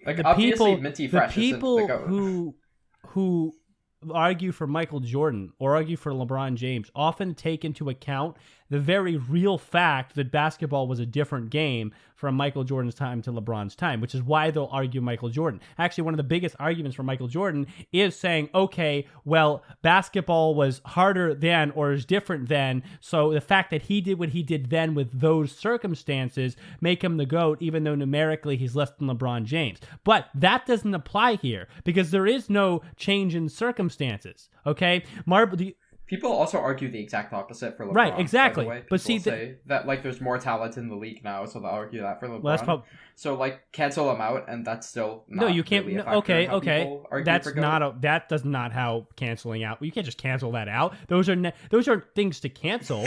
Those are things that you now are seeing on the both side of the argument, but those don't apply to this particular argument. We're talking about Marble League, so we're not talking about athletes with actual real life skill that have to deal with circumstances. circumstances. No, we're not. We're talking about marbles. We're talking about events that aren't changing in circumstances, right? We don't have this big circumstance change where the whole game of basketball has changed it in rule set and what you're allowed to do on the court and blah blah blah. That would make it so much different if Michael Jordan played today as back then. No, like limers are still slow today, right? So there's not that circumstance. So we have to take that out. And if you take that out, then you're really left with the kind of the main numerical rules, which is longevity, total points accumulated, and medals accumulated.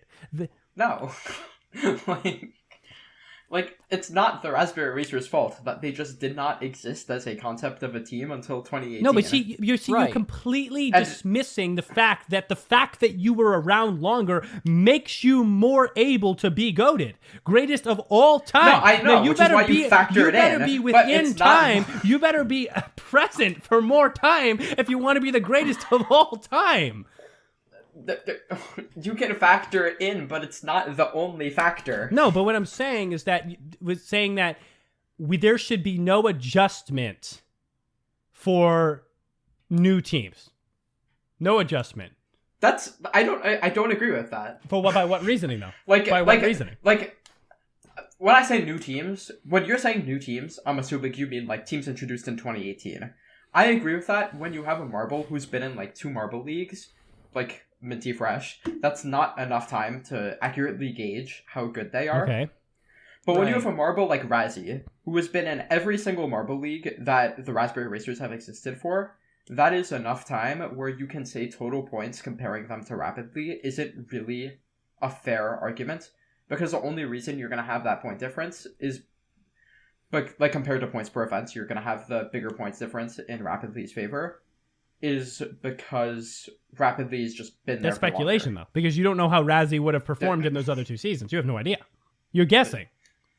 You're extrapolating. You're interpolating, actually, based on data. That's all you're doing. Deciding who the GOAT is also guessing. Like, there's no objective metric. No, to but decide who okay, the greatest fine. marble is. That's not an invalid statement. But if we're going to decide, I want to look at data that exists, not data that we guess at. Yeah, so the data that exists is the points per event of marbles in the marble leagues they have participated in. Okay, but points per event is like, if you do points per event and you go by that metric, then you can get a GOAT out of someone who's been in the marble league for a year or 2. So, but you're saying, oh no, we don't count. So what's the threshold though, and how do you know? There doesn't have to be a threshold. You can go off vibes. You can go off vibes. So your argument is that you can go off vibes, and therefore Razzie is greater than Rapidly. That's your argument. Okay, Ben Shapiro. You can say, like, I'm not gonna give Minty Fresh full credit for participating in like 2 marble leagues, but I will give Razzie credit for participating in like 6, 5. And it's not like, oh, well, what's the cutoff? Is it 4? Is it 3.5? Is it 3.72 marble leagues? Like, you can just say 1 is not enough time and 1 is enough time. There doesn't have to be a clear cutoff there. We can use our brains a little. You're logically twisting yourself into like a non-existent form, because now you're saying, okay, there's no threshold, but 1 is and 1 isn't. Okay, but then there is a threshold somewhere, because you're literally saying 1 is and 1 is not. Therefore, there's a threshold. It's not like it's not an objective threshold. Like, it's not like some number will magically do the trick. It's just like a threshold. It's just a mental threshold. So a mental threshold within Akanon's mind is is valid enough to decide who is the greatest of all time in Marble League. Bro, I'm not in charge of the marbles. I don't choose who the greatest of all time is. I'm making I'm saying my opinion. Right, but like, it's not like I'm saying who the greatest of all time is on behalf of the people. Yeah, but listen, I'm just saying my take. You're a man of reason. You're a man of facts. You're a man of logic. I know Waff's trying to get in. We'll let him get in eventually. You're a man. Should have got popcorn. Yeah. You're a man of reason. So you want to get. How long did it take before the argument started? No, but see, this was coming. This is why people wanted this episode. But so I know that when you come to a decision, when you come to a thought that you're sticking with, you're doing it not not just based off vibes. You're actually doing it based off reasoning. You're like, okay, this makes sense because this makes sense because. And so I'm saying to you, when you're going to potentially dethrone an obvious GOAT for another GOAT based off this interpolated data, then you better be able to explain these thresholds that you're creating instead of just saying, well, it feels like Rapidly should be in the running because I like it. But I'm not saying, first off, I'm not dethroning an obvious GOAT. Like, the premise of the initial question was what would have to happen for a marble to dethrone Rapidly, which implies that Rapidly is the best because So you agree Rapidly's the best? Yeah, like, obviously. Okay, so, but you're saying, so numerically, though, would Razzie beat Rapidly in points per event? I don't think so. I think they might beat Rapidly in terms of average placement, because Razzie is like a lot of fourths and a lot of medals that aren't gold.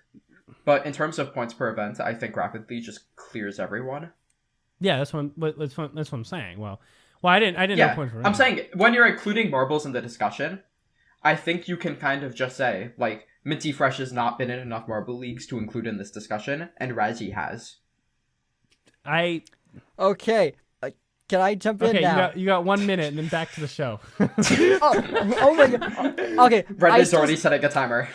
I still stand by my original point from like back at the beginning that MVM should be included, but just not weighted as highly. Here we go. And I also think I would say also to help counteract some of the issues of like number of marble leagues that the people have been in. I think that a good way to do that would be to weight more recent marble leagues heavier than past ones because they're a better indicator of current ability. That's a bad take. It's all time. This is greatest of all time. It's not of current ability. This is all not time. The best. It's about like the best consistency and peaks. the best current player. Okay, we have a completely that's different fair. metric. See, the best current player. Yeah, best current player is like Red Eye or Bumble. Yeah.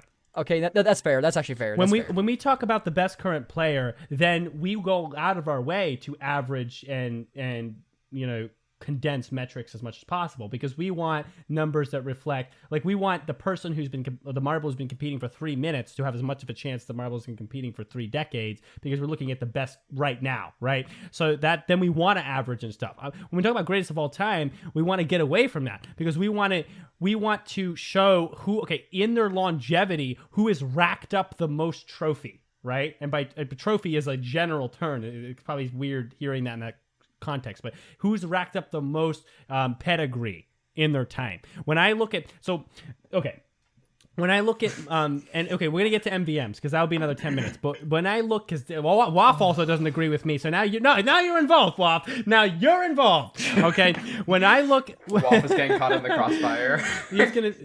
he's gonna be happy for this. Okay, when I look at the current table I have in front of me, okay, I think we determined last time after some deliberation that Rapidly does have the most total points accumulated. All right, I think they do. I'm when pretty sure that's conversions correct, are correct from 2016, and we use all duo events. All right. Yeah, I think that's correct. I think that's fair. I think using duo events makes sense because duo events do rely usually on 2 marbles being both independently good as opposed to a team event where you can kind of hide in there and like the other 3 could potentially carry. That's a different kind of discussion. So with that being said, Rapidly's got the most accumulated total points. Rapidly has the most accumulated medals. He is tied for the most golds. He has had tied for the most team championships with Speedy, but they're on the same team. Yes, I'm more willing to include team championships in that, but weighted a little less. So with all that metric, to me, it's very clear Rapidly is definitely your best marble. To dethrone Rapidly, yeah, obviously, there would need to be a marble that crests. To be in the argument, a marble would have to crest the amount of points Rapidly has racked up or the amount of medals. What marble would you want to see do that? Like on this list, who do you think would have like the easiest time, hardest time, stuff like that? With 0 golds, definitely not Razzie. That's disrespectful. It's 0 golds. Golds don't mean that much. Like if Razzie had 10 medals and none of them were gold, like Razzie is still the GOAT. I disagree. Well, that would be argued. Let's say this. Let's say Rapidly has 200 total points accumulated. He doesn't. But let's pretend. If Razzie also got to 200 points accumulated, he'd still not be the GOAT because when you compare medals, Razzie has less medals. right? If Razzie increased over, like if he tied the amount of medals Rapidly had and still had less golds, then Rapidly would still be GOAT if they were tied in points and medals, but Rapidly had more golds. If he had but that's a situation that will never happen. If Razzie were to have more medals and less golds and was tied in accumulated points, then there's an argument. But there'd have to be a substantial amount of silvers and bronzes to overtake not having as much gold. Because remember, what did golds detonate?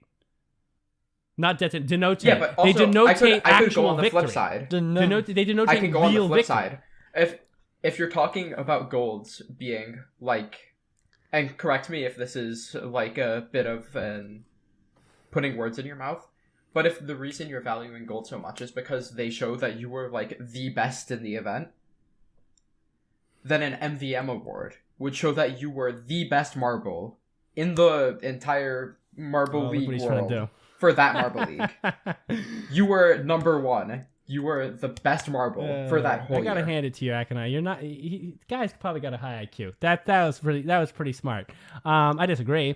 I think you're wrong. 40-something. I don't think you can necessarily. Oh, you're a legal genius. I think so. Was that an official test? You can boast about it. It's fine. Yeah, I think it was. That's cool. That's pretty awesome. Wow, this guy's a legal genius. I'm looking at the YouTube live chat. I was expecting something calm like last episode. Not aware. Man, Lisa, you gotta remember this is Akanon. They've had I don't think they've ever interacted with me. Text but form. Like they've this was the one who watched like all the episodes, right? Yes. Yes, these was did the like 20-minute argument with Brendan and me, except I was in the live chat. Was that in the podcast or did that that was out? that made it that also didn't make it in. That was so point, funny. and I hope someone gets this reference. But Lisa, have you been with me this long, and yet you do not know me? Right? I mean, come on, Wolf, you got to get that reference a little bit. I have no clue what the reference is. No, you wouldn't. You stopped too early. Come on, you got to get that, Wolf. Come on, Wolf. You don't get it? What'd you say? Mind. If you don't get it, you'll get it. Anyone who's listening and actually gets that will enjoy it. Okay. By the way, that's really impressive. By the way, that you actually have a genius IQ. That's great. I've never had a genius on the show before. I mean, maybe Stint is a genius. Who knows? Just while we're on the topic, I'm going to slip this in and then slip out of it. I actually also got the legal test because they diagnosed me with major ADD when I was a kid. Because I mean, come on, obvious, right? And the genius mark is 140, and I came 1 point shy. I'm 139. Unlucky. Is it actually like specifically 140? It's 140. I thought it was like oh damn. So I am 139, winning. and I love being 1 point. This was like junior high school. I think I took it, so I don't know if it would change or get better. It might get worse. I feel like an idiot now, but 139 is so awesome because now I don't have to be like labeled a genius, and I have a point of room to be absolutely stupid. But I still get to be smart too. I'm be real. This sounds like hope from someone who's not a genius. I'm totally fine with not being a genius. God. But anyway, wait. Is it because you're a genius? That means your opinions on the Go to Marble League must be more intelligent, right? Oh, so true. What the? Anyway, okay. I think we got on long enough. We're not moving on. We're talking about MVMs. No. I just shared. Just get the popcorn I just out. shared the IQ thing because he threw it in there, and I figured if we're about to end the show, I'll at least share that detail about myself because it's kind of a fun fact. But I think MVMs, because I think one of the things you should factor in along with longevity, like they're both important, but I do think peak is important, and I think one of the main things going against Rapidly is that Rapidly has never been like number one at a specific point in time. They've continuously been like, I think the highest they've gotten in MVM is like third place, which was this year. And even then they were pretty far behind. Did they get 2 or 3? Oh no, they only did 2 events Akanon, this year. Lisa just said they had she didn't know it was coming. Maybe it could have been someone with a good taste in marbles. Damn, she burned your eyes. Oh, even Waff reacted over there in his corner. That's funny, Lisa. She's goated for that. Okay. Rapidly was 4th this year. So Rapidly, like the best that Rapidly has been at like a specific point in time just by going off MVM, which like you can include like team stuff like that. It gets much more goofy. I actually have a chart on my phone from 2016 to 2020 that includes team events and duos like divided by the members per event. But Rapidly has never even been on like the podium, at least in terms of just MVM scoring system during One Marble League. So I think that needs to factor in when you're talking about like I just disagree. I things going against Rapidly. Like Razzie was the best marble in the world in 2019, ignoring red number 3 because Sand Rally in is the world. That's a cool thing to think about. Probably not in the world, but like in the marble world, whatever. Like Razzie was the best marble. Razzie won their team a championship in the highest points per event marble season in the Marble Olympics history. And I think if Razzie were to get another MVM and another Raspberry Racers championship, you have a serious discussion between them and Rapidly, even if that MVM just involves 2 more So you're silvers. saying with the current stats, you just add another number in the championships department and in the MVMs department, and you're telling me Razzie's now threatening for greatest of all time? Well, to get MVM, you generally need at least 2 medals, right? Like I think every MVM has like been 2, like ignoring 2016. Let's pretend. It's Let's been pretend. 2 golds or it's been 3 medals. And 2 golds or 3 medals. I haven't even responded yet on why MVMs does not make any sense to be in this discussion. But let's pretend. So Razzie gets 2 medals next year, and 2 of them are gold. So now he has 2-2-1, right? Let's pretend. Yeah. 5 total medals, still way into Rapidly. Okay, championships bump up to 2, let's say. Numerically, Razzie is still far from Rapidly. But then you tick up the MVM column 1, and you're like, oh, all of a sudden, this is very different. I don't understand. Yeah. Because that means that for 2 years, different years, but like then there's some time in between, but for 2 years, Razzie is just the best Marble League marble in the world. Peak marble, best in the season. Rapidly has never had that. Rapidly's argument comes from consistency. It comes from actual skill. It doesn't matter if you concoctate the data so that you group more points of their total points together, fine, and then you give them like a little award for the fact that, oh, look, well, they're of their total points, look at this big group of points that's all right next to each other. No, that's just grouping points. You're adding an award on top of points that have already been considered for the total goatedness. You've already talked about points won from events as in the conversation of who's the best. So MVMs is just a way of grouping points. Oh, okay, so they get an award for points grouped near each other because of all their total points, they happen to get a bunch of them, and most of them in 2019. Then that's just grouping points. You've already considered the points in the conversation, grouping them differently to get someone else up into the goated position. That doesn't make any sense. So let's do something right now, like real quick. I'm going to get the numbers for Rapidly and for Razzie, just their total points and points per event. I don't think you're not responding to my argument, though. Rapidly, yeah. But I don't think it's an arbitrary division. But it is an arbitrary. Like you're describing it like it's 100% an arbitrary division. And I disagree with that argument. Even if it's not 100% arbitrary, which is probably not 100% arbitrary, it's still a division that is now reassessing the same already assessed skill points. You've already assessed them. You've already looked at the points. Say Razzie's MVM was 2021. It doesn't matter when it was. Say it was. Okay? And so the bunch of the points of his total points was earned in 2021. You've already considered those points when you consider the total points and the average points won during event. Those points were already taken into a consideration when you considered those data points. To then reconsider those points because they were grouped together in one season is to now put more emphasis on the same data. So that means you're cheating someone up into a position they don't deserve to be. It's now not skill-based. It's not 100% skill-based to get to GOAT status. You're not talking skill. Well, is greatness all about skill? MVM is not all about skill. MVM is because remember, in the context of GOATedness, we're talking about greatest of all time, not greatest of 1 year. When you want to talk about the greatest marble, of a particular year of competition, well, we already have a JMR wiki that has that data, and yeah, Razzie would probably win one of those years. Fine. But when you talk about greatest of all time, then you can't start reassessing the points you've already assessed in singular year chunks.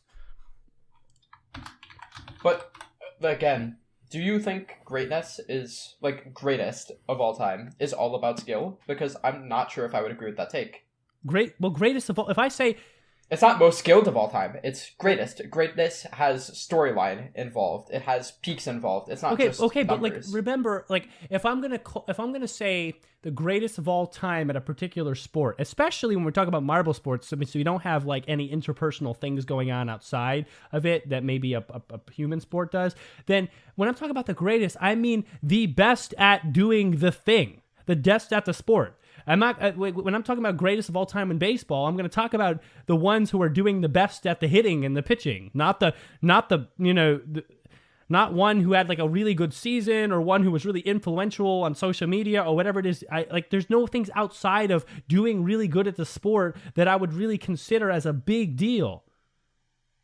Like people might call people might call like a sports legend like the most influential of all time or the coolest of all time, or this person was like the iconic or whatever. They might use those types of words, but no one's going to call someone who is not the best at actually doing the skill or one of the greatest at actually doing the sport the goated one. Because we're talking about one who's like we're talking about one that like in almost every situation they go out there and they dominate. They show that they are the best to go up against.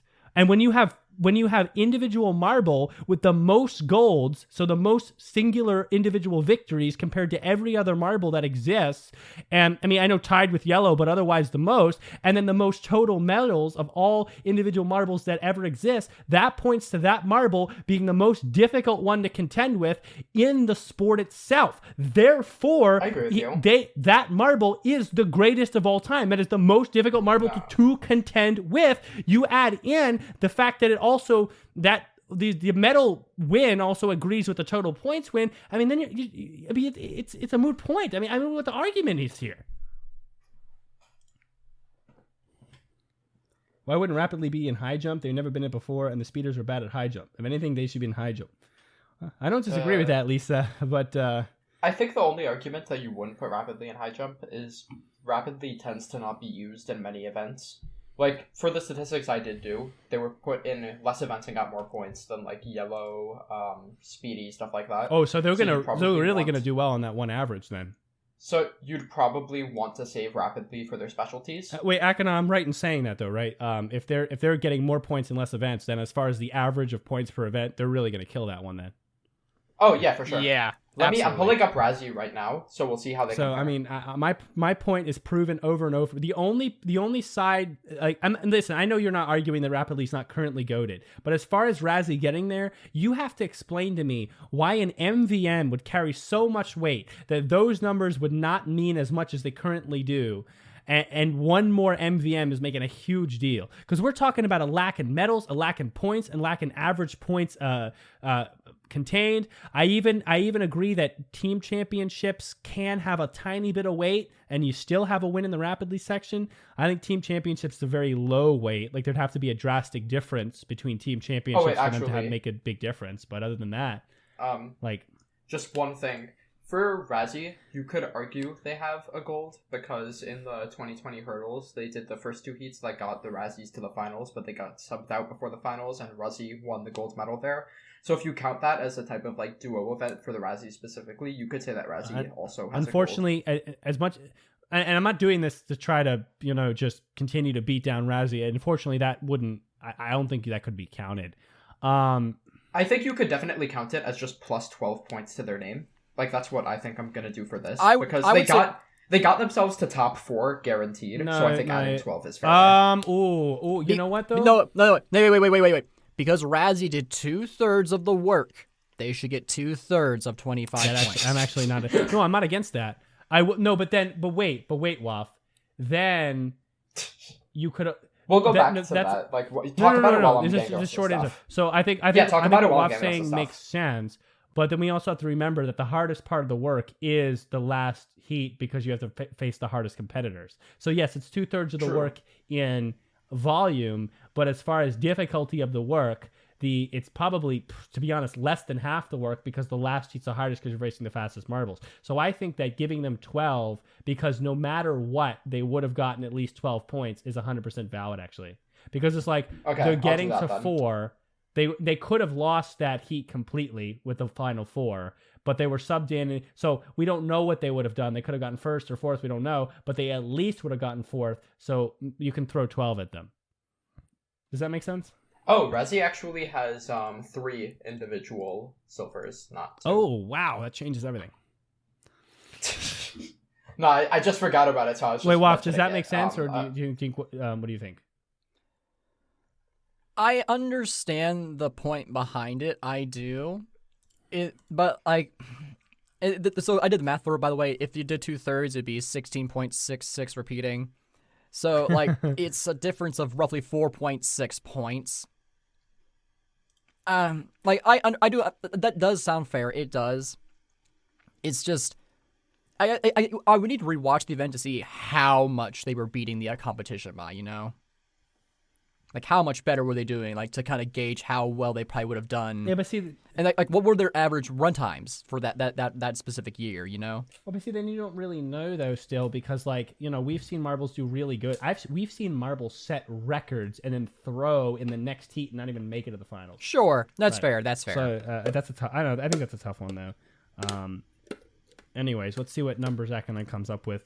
4 plus 11. Where'd I get the second 11? Am I stupid? 0, 4, 11. Okay, then I need to cut that. This is kind of a side point. So this is along. Oh, that's right. This is along with 20, all my 11, other points 6. In regards to MVMs. So all my other points stand, but this is also like an additional point, which is probably a little weaker or a little less fleshed out. But see if you can catch this one. When we talk about most valuable player in sports, right?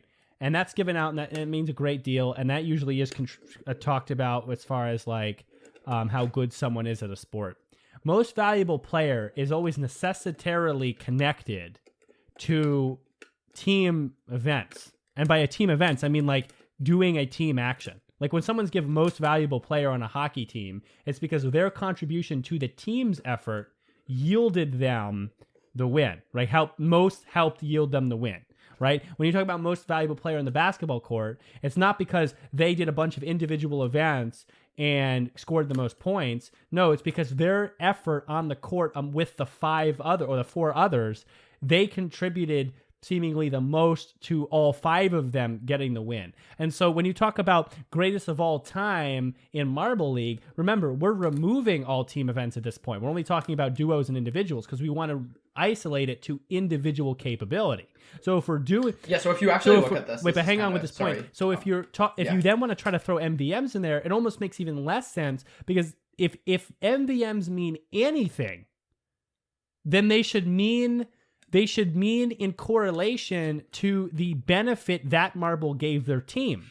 But that marble's benefit to their team, other than the fact that they individually won some points, is not even understood in this calculation because we're not considering any team's events, right? We're not even considering how they even did in those team events compared to the rest of the marble. That's just how the sport works. Like, that's just a difference in how the sport works. Like, but what I'm saying... I get what you're saying. But what I'm saying, Akanon, what I'm saying is that my point in that is saying is that if you want to argue for MVM with any argument that tries to parallel real sports, you can't argue with any of those arguments because you already fall short in even making a parallel because real sports MVPs have nothing to do with individual effort. It has to do with how much you contributed to a team event, right? So MVMs, okay, fine. Maybe you can create an argument for MVMs. Honestly, you've done a decent job, genius. But you can't. I don't think you can use real sports because of the simple nature of what MVPs in those sports actually represent. Yeah, so it's going to the numbers I found. Rapidly actually is winning in points per event by a significant margin. Oh yeah. Like this is kind of yucky for Razzie. Yeah, no, it's pretty bad. I actually think yellow would have a lot more of a chance here. I think yellow would actually. I think their points per event was a little higher. And I also think, Rapidly again, like, yellow has an even easier job of, again, Mellow Yellow, 1 championship, yellow gets 1 MVM.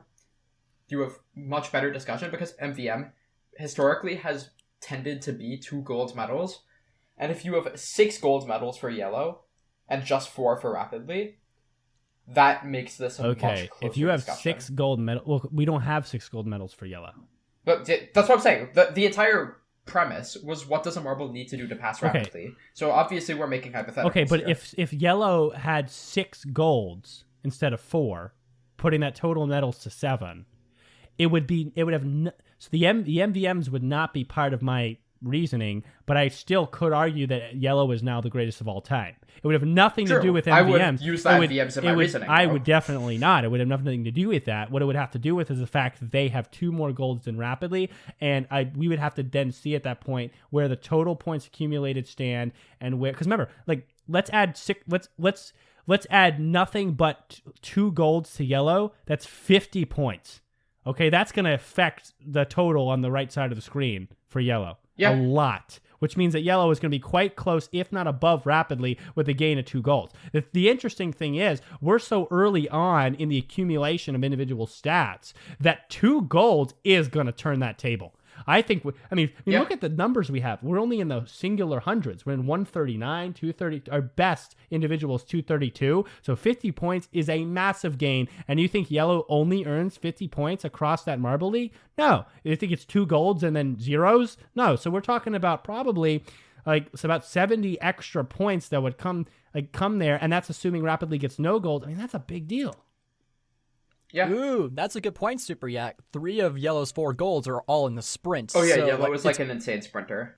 Yeah, so it only counts for their ability as a sprinter, but not much else. What are Rapidly's? Rapidly has a gold in a sprint, in triathlon, which is just also speed event, but in other conditions. Yeah, triathlon is a lot different than sprint. I would. Yeah, but yellow's 4th gold is in sand moguls, and it was like the sand rally type, so it basically means yellow's good on sand and in water, not in water, and on normal track, which is like 2/3 of triathlon. Yeah, So, and Rapidly does also have a gold in water race, so Rapidly is. Even then, yellow has an individual bronze in water race. One thing I want to cut in on, because I think that raises a good question, and that is, like, do we need to really look at exactly where the golds are being allotted to? Like does the fact that yellow's 3 of the golds were sprint as opposed to stratified, does that make a difference? I would say that it's an important detail, but it would only make a difference in a very, if we had to really compare and it was really close between 2 marbles. Because we have to remember something else, and that is that even though that marble has 3 golds in the same event, that marble has also weathered a lot of different other events and done good enough to bolster their total of points accumulated. Fair. By doing no, maybe not golds, but good enough in those other events. So I would say it'd have to be pretty damn close between 2 marbles to then be like, okay, so we have to see where the golds are being stratified to. That would be my... I agree with that.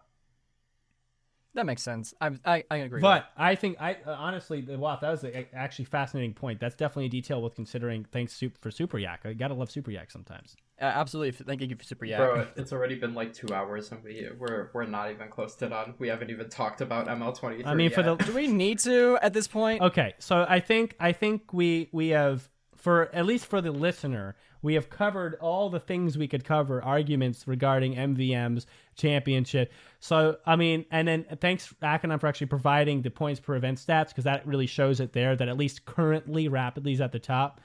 So anyone listening, it's now up to you guys as listeners to kind of think through what was screamed about and consider, okay, so what makes sense? What actually should be considered and why, and who is the GOAT? And I'm sure me and Akanon, one day this will come up again and we'll argue. But let's do this. Let's jump over. I'm going to throw it to Akanon to give thoughts. I want him to just take a bunch of minutes and talk about thoughts on the Marble League, thoughts on the last event, thoughts on the Cat's Eyes winning, thoughts on the hosts for next year, and then me and Waff will cash in on that a little bit. I'll leave it open for comments regarding Showdown right after that, and I don't have anything to say because it was whatever.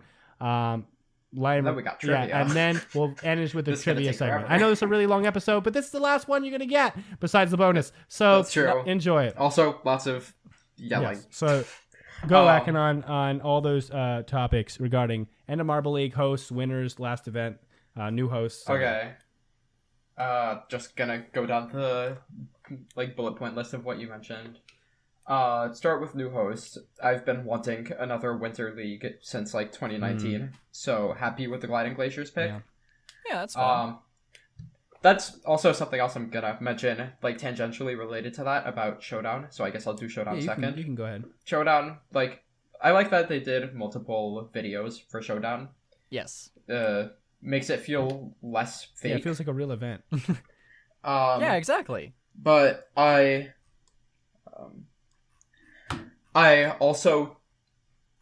this was something that I've been saying for years because of this exact situation, to the point where the example I provided is literally what happened.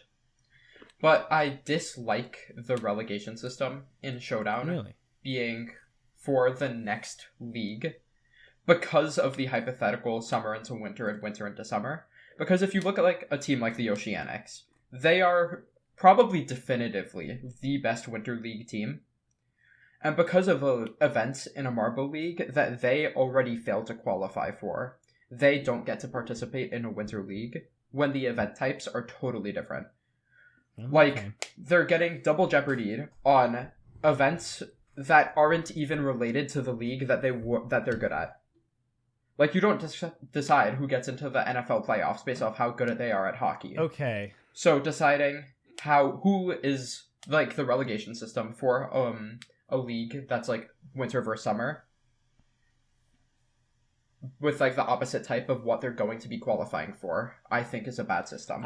I'll cut in on that. I first want to say that I actually think that point is interesting and good. So I'm not I want to play a devil's advocate, but more just for information, because I think this is also important, and less for the fact that I think you're completely wrong this time. I actually think that was a decent point. But I do want to say that while I do think that I do agree with that, I think it's also important to remember that in the grand scheme of things, not getting relegated to Showdown again is not that much to ask.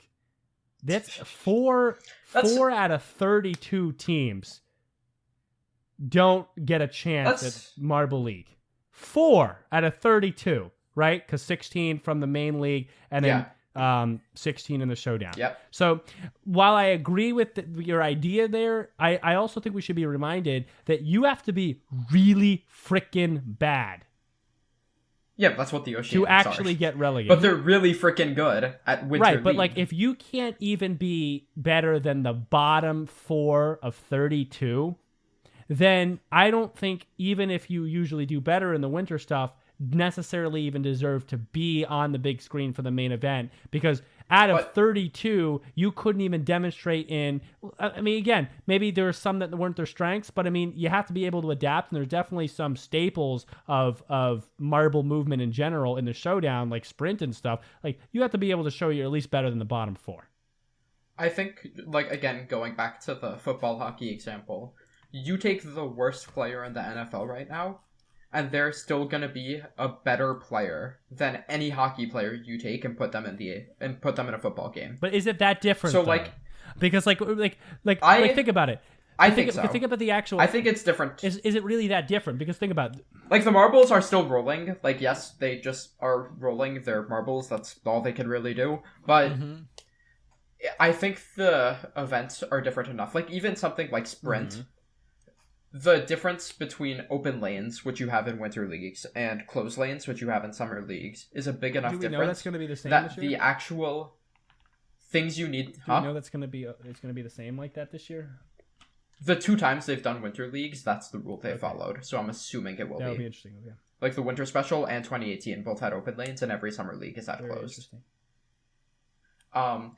And the skill sets there are totally, like, not totally different, but different enough, where you need to take into account how you collide with other marbles. I know in 2018, something Greg pointed out in one of the, like, replays for one of the heats, was I think the O'Rangers blocked the Thunderbolt and knocked them from 2nd place to 4th.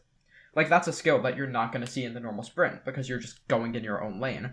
Also, how much you bounce off the walls is much more important in open lanes than closed lanes, because there's less wall hitting in general, so if you do hit a wall, it's a much bigger disadvantage. So even though they're still 5-meter sprints, the actual skills involved, and obviously again there are no skills involved, they're marbles, but like the in-universe skills involved are very different. What are you talking about, Akanon? They do have skills. They're alive. So How true. dare you? So true.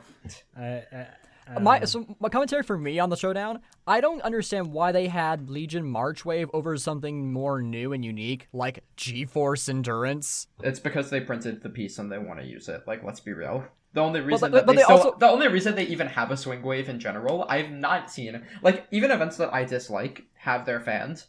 I have seriously not seen a single person who has been like, yeah, swing wave, let's go, best event. I've not seen a single person who likes the swing wave. They may have it printed, but here's the thing. That the same excuse can be used for G-Force Endurance. When they had it set up, they could have then filmed that event for Showdown before putting it up. They had every opportunity to film G-Force Endurance with the same level of convenience, and they didn't. Oh, someone actually likes swing wave. Cursed. I guess. I also think it's because swing wave is extremely easy to score. Like, it is a very easy, lazy event to do as someone making a comp. You literally just, like, open the gate and then count its basic condition for scoring. Like, it does not get easier than the swing wave, especially when you have the track piece already built. So you just throw it on the floor, roll marbles, and you're done. Sure. It's just it's kind of surprising that like they built this event up by having its own just standalone thing, and it had teams that were going to be in Showdown, so they could then like kind of almost recompete for the title from that video. That's true. It just seems really weird that they would pick something like Legion March Wave over something new that they put a lot of time into. Yeah, I think the take of I don't love it, but I don't hate it tends to be everyone's take for the swing wave. Like, yeah. Like 90% of people are just like, it is an event that's around it. It's not a win. It exists. Yeah. Outside of the whole relegation thing, though, I did enjoy the Showdown. I think it was an improvement in having the individual videos. Yes, that's I crazy. agree. Wait, Lisa, that's a deep cut, Lisa. She says, I remember the big debate in episode 83 over if 5-meter sprint or ice dash is the true speed test. That was a thing?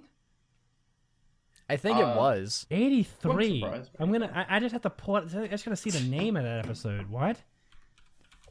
Also, just adding to a debate that probably happened 2 years ago. I think the best answer for that is just a time trial on the ice dash track. But anyways, yeah. That probably would make more sense. Let me see. I don't. Do you remember what? Might have Do you remember what the Do you remember what the result was of the debate? Like, what was the idea? What were the arguments? What were the thought processes? I love thought processes. You know that. I think if I had to say, it was more likely we probably said that 5-meter sprint was because it results in less marbles banging into each other. Yeah. Mixed feelings about I would say that. This was an hour and 31-minute episode. What?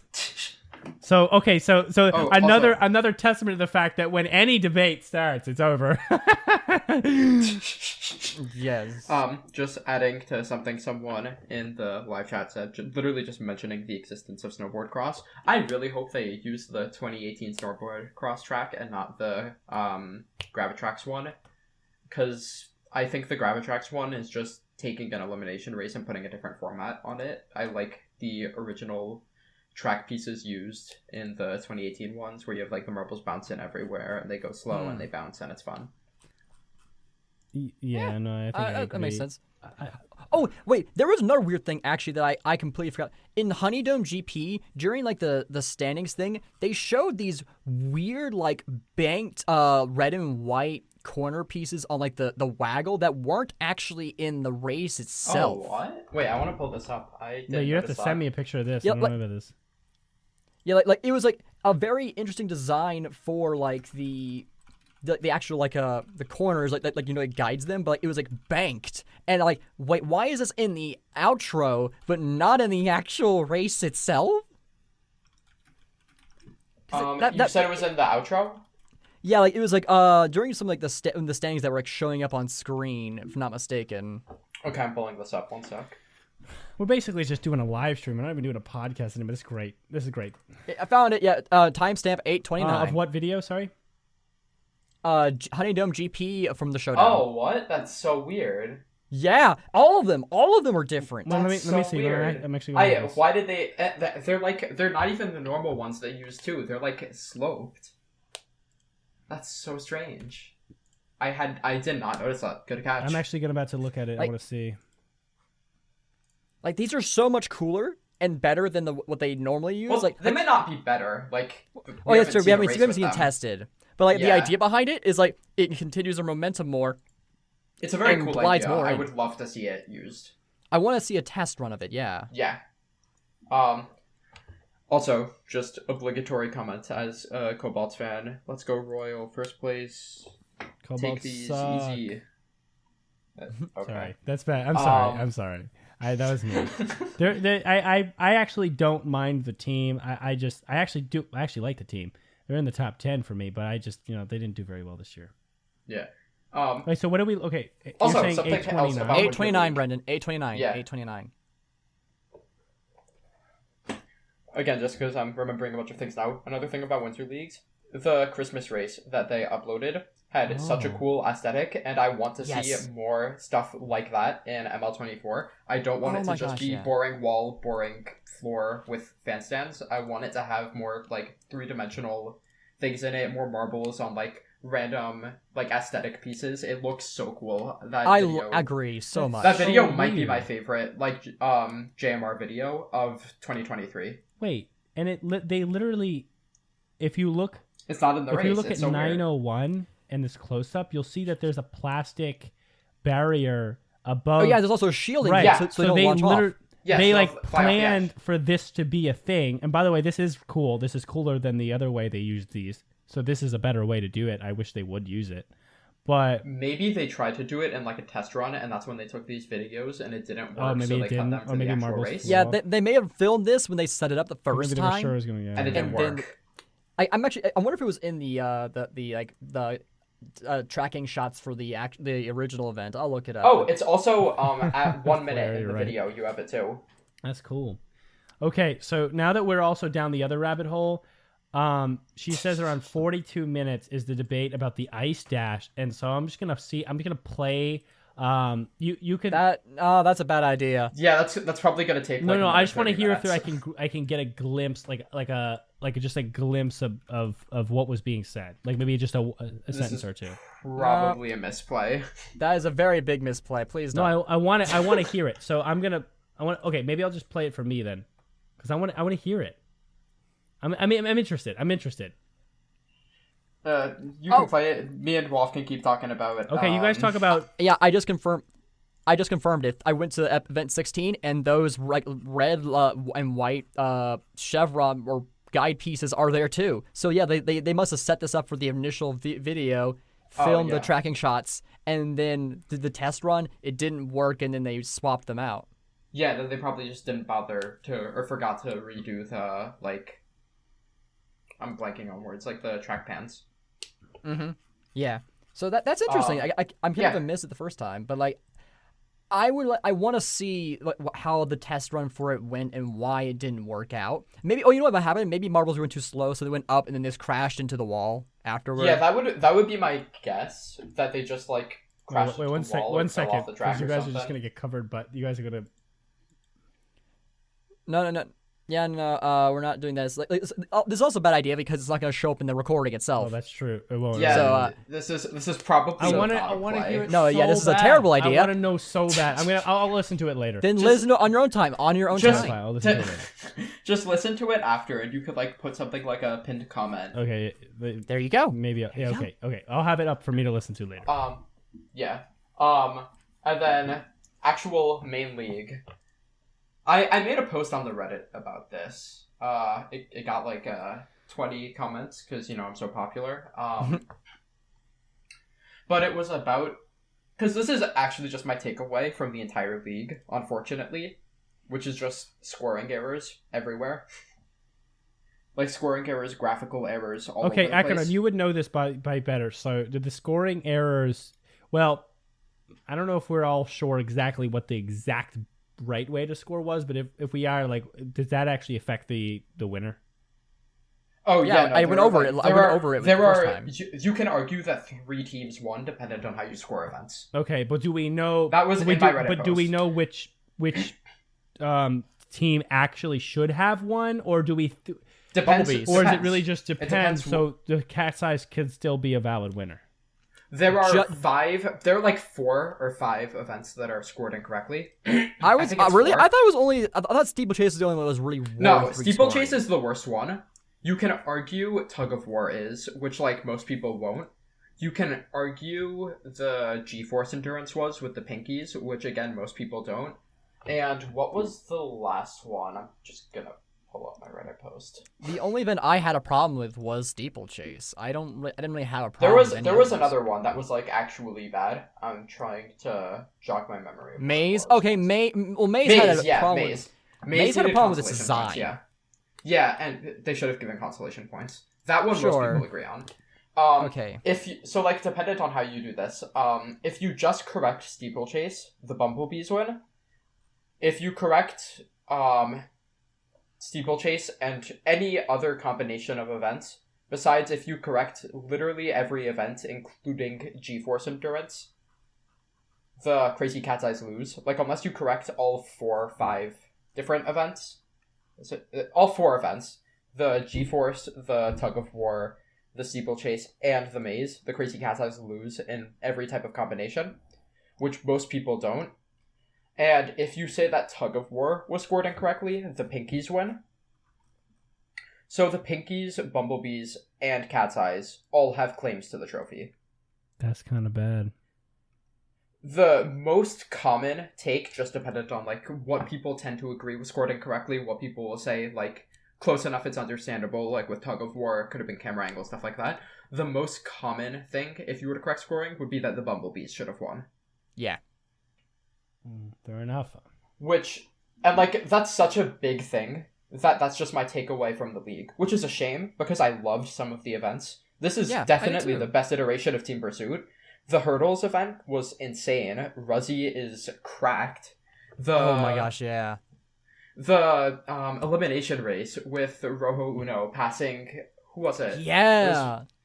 It was one of the Team Plasma, I don't remember who it was, right at the line, was crazy.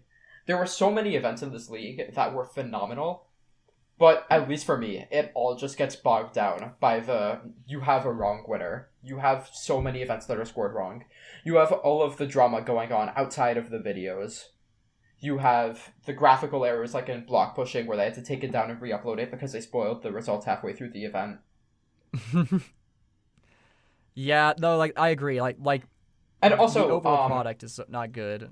yeah, and also, another thing is, even if you're not just talking about incorrect scoring, the Red Eye getting MVM and also the Cat's Eyes winning the championship is kind of just cringe. Like, that's not the right word, but the whole sand rally influencing the starting positions for the Honey Dome, Yeah. which has never been done in any event before. Having one event directly influence the other, like one specific event directly influence another event, especially in that big of a way, it artificially inflates the importance of the sand rally so much that even if you were to say everything is scored correctly, there's still very much an argument that the Crazy Cat's Eyes don't deserve the championship, just because of the artificial importance given to an event that they happen to win. Because there's nothing magical about the Sand Rally. It's just, it happened to be the 15th event, and it happened to influence the starting order for event 16. If you had the sprint influence the starting order for event 16, suddenly the bumblebees start in a much better position. I will say I don't know why that was the way it was. Like, why we're making the starting gate based off the Sand Rally. I mean, I don't. I mean, listen. All I'm gonna say, if you're gonna choose an event to do that, choosing the Sand Rally. Event 15 makes more sense. Choosing the Sand Rally makes the most sense because the Sand Rally. I don't agree with that. The Sand Rally is it's tradition calls for it. That's what I would say. The tradition calls for it being the last event, not for it to have, but because have like so much more importance. Because tradition calls for it being the last event, it's usually seen as the event with the most importance. Why? Because the origin of marble sports is Sand Rally.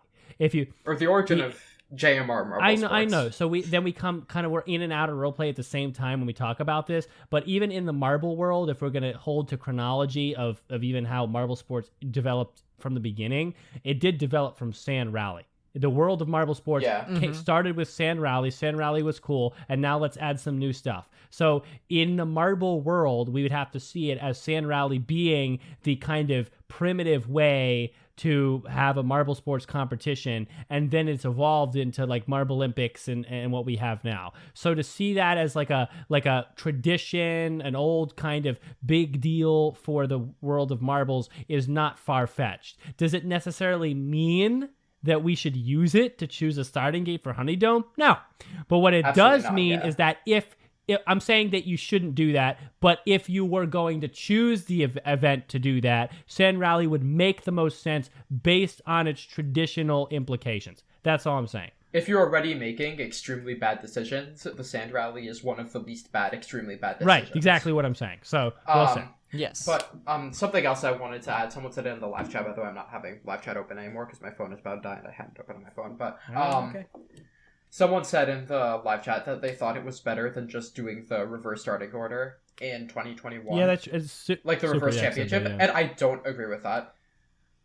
I think reverse championship order, just not placing the artificial importance on one specific event and having it be like based off the championship, already makes it miles better than what you need to do, especially so reverse qualifiers. You should just do qualifiers. Yeah, that's the answer. Reverse starting order is as stupid as making Sand Rally important. I don't think it's as stupid. I think it's bad, but I think it's nowhere close to as bad. I think it's equally stupid because it's literally both of them are not at all skill evaluating to come up with the order when the order means so much that you better do it based on some skill. So you better do a qualifier. Yeah, but it's like and Super Yak is specifically saying Super Yak was just saying that we were told ahead of time that this was going to happen, not that we were surprised. He's not saying that is better. That's true. Maybe I was misunderstanding the comment. Yeah. I think that obviously being told ahead of time. I don't know why it'd be that much hard. I know it'd be a little extra editing to do the qualifiers, but just do the qualifiers, okay? And you know what? It's such a better if you system. want, I don't even care if you show it. You don't even have to show it. Just literally say, hey, we ran the qualifiers in the background. Here are the numbers. I know people would want to see it. Not a fan of that. I know people want to see it, so it's valid and the numbers and everything. But what I would say though is this: I would rather you do a qualifier to decide the starting gate and not show it than do one of the other two methods. No, I'd rather have reverse championship than a not shown qualifier. But so you're saying you have no faith that JMR would accurately do those numbers? I mean, considering they honestly just lied about the scoring for steeplechase being correct. I guess, but they have much faith in them being honest. They have no reason to really make up those numbers, though. Like, Deanna has no... The only reason they have for making up those numbers is that it's a pain to do 16 qualifiers and time them, which is around as big of a reason as not correcting steeplechase. Not really. The pain is editing that into a video, not actually running that. Like, running 16 marbles... No, running and timing them is still a pain. Timing things is annoying. It is so much to the thousandth place, Brendan. Yeah. Okay, but you would agree that the actual editing part to put all that together into a video. The editing might be more annoying, but the timing is always the hardest part. And considering what they did, okay, but when it's your literal job, then you should do it. Yeah, I agree, but I don't have faith in them to be honest about a qualifying order when they weren't honest about the steeplechase. Fair enough. So in the honesty, Well, here's the thing though. Yella is the Yella is good about like actually being honest with the results of events in terms of like how it was actually run and how it ended up physically. So I would trust Yella enough to say that the qualifying order that happened from the qualifying event was genuine. The scoring thing was not really something that Yella had. I probably had too much choice on because like they had to go back and edit the entire what was it the closing ceremony. That's true, but also like that would be true if they, let's say, mistimed the qualifiers, and Yella also isn't involved in timing those qualifiers if they did actually film them and time them. Fair so you point. have the same issue, except one of them is on camera and people can point out it's wrong, and one of them isn't, and we have to take them on their word. Sure. Also, fair, bro, good point. If unless I'm mistaken, the qualifiers for season 1 weren't shown at all. What? Right? Like Marbula 1? Like according to Flair, one? According to Flair, there's an entire season of Marbula 1 that did not have qualifiers? No, that's not true. Every season of Marbula 1 I had thought in qualifiers. season 1 they had it in 2 separate awful videos with full minute what intros. Season 1 they did 2 every qualifiers was 2 videos. Season 1 they did the qualifiers just time trials. Season 2 onwards they included races with the time trials, but every single M1 season had qualifiers. Oh my god, though, but season 1 had that same like full minute Honestly, I intro prefer play time every trials single to the time. races they have now. I like the qualifying races because in the context of marbles, it just makes a little more sense. I don't know. I think it's fun. Oh, Flair. Sorry, I misunderstood. Flair meant like doing timings being difficult. What about that? I guess like doing timings behind the scene or like Actually, no. Actually, that's a good point. Actually, what can you clarify that, Flair? Actually, I'm just gonna pull up the YouTube on my computer. Oh man. So there you go. By the way, guys, we're coming to the end here of Marble League thoughts. That's a lot. We're just gonna wrap this up as soon as we get some clarification from Flair. But that's basically everything. Oh yeah, no. By the way, they okay, I get what Flair is nice saying, back. and yeah, they did the timing for that, but the timing issues that we've seen in recently are recent issues. So I don't trust them to be accurate with the timing anymore because they've recently not been accurate or honest with timing things. Yeah, it's fair. Oh yeah, no, I know what you mean. Yeah. That. Is there anything else to No, talk about see, with that's this what I'm before we saying. do I trivia? think. Right, we have to do trivia. So there's no point in doing trivia. We're too late. We're doing trivia. No, it would be funny though. Wow, this is it. After this, This is the 3-hour episode. This is you the ready? penultimate Peroll. We're doing trivia. Oh my god. I know. Okay, but listen. I feel really satisfied because we have How many questions did you say? It's a bunch, so just strap in. Go get some. Oh no. Go get some. Waff. I'm telling you what, my friend. Get up from your chair. Go get a drink of water and some coffee, and then come back and sit down and power through this last 30 minutes. I have water. I always have water. This show with me. has changed your life, my friend. You're doing the trivia with us. And you can't even deny that. You came and didn't eat ice cream that you ordered at a restaurant with me for episode 100, and we bowled, I think. Maybe I forget. We didn't. We did. We did not. The bowling alleys were Right. closed, remember? Because of this show. Bro, what does ice cream so have to we do are with we this? have, he ordered this. I'll never forget it. We went to by the way, we went to this nice I wish I could go back, but I don't live there anymore. It was called Chimney Rock Pizza or something. Really good pizza. He orders this like a dessert that's like a brownie ice cream mix, and he gets it's a whole big fire. dessert comes out. He has like 2 scoops. He's like, Marvel guy, I can't eat the rest of this. And I'm like, what do you mean? You didn't touch it. You literally took 2. You literally like, I want dessert. He took 1 scoop, and he's like, it's over. I'm done. And then we just sat there, and the whole thing's just melting there for like 15 minutes That's so as he's just sad. unable to That's eat so it. sad. And he's like, do you want it? And I'm like, no, I don't want it. And I'm like, I don't know. It's a memorable moment. That the poor ice cream. Well, we talked a lot about. We were more positive about where the community might go at that point, so it was a good time. But Okay, so trivia. Anyway, so Waf. And Lisa also in lieu said of in that- the chat that she has No, trivia question. I'm gonna. Yeah, we might do that, but like I'll start running that. So, but I don't know. I just want to take a pause moment before we end with trivia to just remind us that we've. I feel like we've come to an end here in pretty good style. We covered basically everything you could cover. We've covered in the last few episodes. We've covered the drama, obviously all the important, serious stuff. We've covered to death. There's nothing to not be known. We have all the evidences out there. We've covered marble leaks to death. We've covered all the debates to death. I mean, we've really been so thorough, and that just makes me really satisfied because we've been through basically every topic that you could talk about. In this year's Marble Leagues, in this year's events, in this year's dramas, in this year's Dion's. I mean, we've done it. So, oh God, not multiple Dion's. I feel we have exhausted. It's more than enough. Yeah, but we have exhausted everything we could for you guys in these last few episodes. So, any of you that listens to this, looking back at the whole thing as we come too near the end, I don't know. Of all these 167 episodes, there's so much information in there. There's so much marble sports ideas. Yeah. Anyone who this is their first episode, wow, that's sucks for you, I guess. But the podcast has been obviously the podcast has a lot of like time affected stuff. Like things are dated at this point, but there's so much of the podcast was analysis and ideation that like. You could go back and listen to most episodes and come out with something overall interesting in regards to marble sports or the people in the community, like overall still applicable. And I think that's so cool. And I mean, this is the best way to end it. We had a big argument with Akanon about the GOAT of marble sports. We talked about Marble League. We did emails. We did everything. So with that being said, let's move on to the last segment, the final part of this episode, and that is trivia, which is provided by Super Yak. 11 questions with a tiebreaker if necessary, and points will be kept for all three of us as we make our way through them.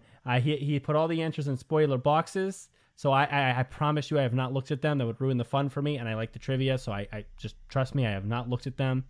And we will go through them. And so far, I think I've won 2 against Waf, and Waf actually won 1. He won the last one by like a point Something or like two. that, yeah. So Also, something I just wanted to add to what you said. I also think a cool thing about looking back at old episodes is that they're kind of like a time capsule of what marble sports discussion was like at the time. Yeah, no, which is really cool to have like available like that on a YouTube channel. I agree. I don't know.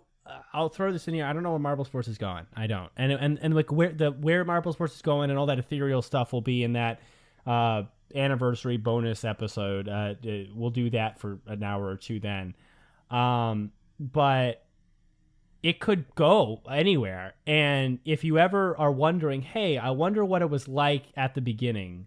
I know the actual beginning in 2016, there's not much podcast time there, but that didn't really matter for the podcast stuff. Because, like, people weren't really talking like they were when we started the show about this sport. But if you want to really get the beginning, this podcast, and Big Gets Big Takes, but they kind of came around a couple of years later. But this podcast is the beginning of people trying to have discussion about this phenomenon, right? People trying in to this actually, format. right. People have there's a bit of discussion from like 2018. If you look at like old MSPN videos, like Not a Marble or like the roundtable things they would do, there's some discussion.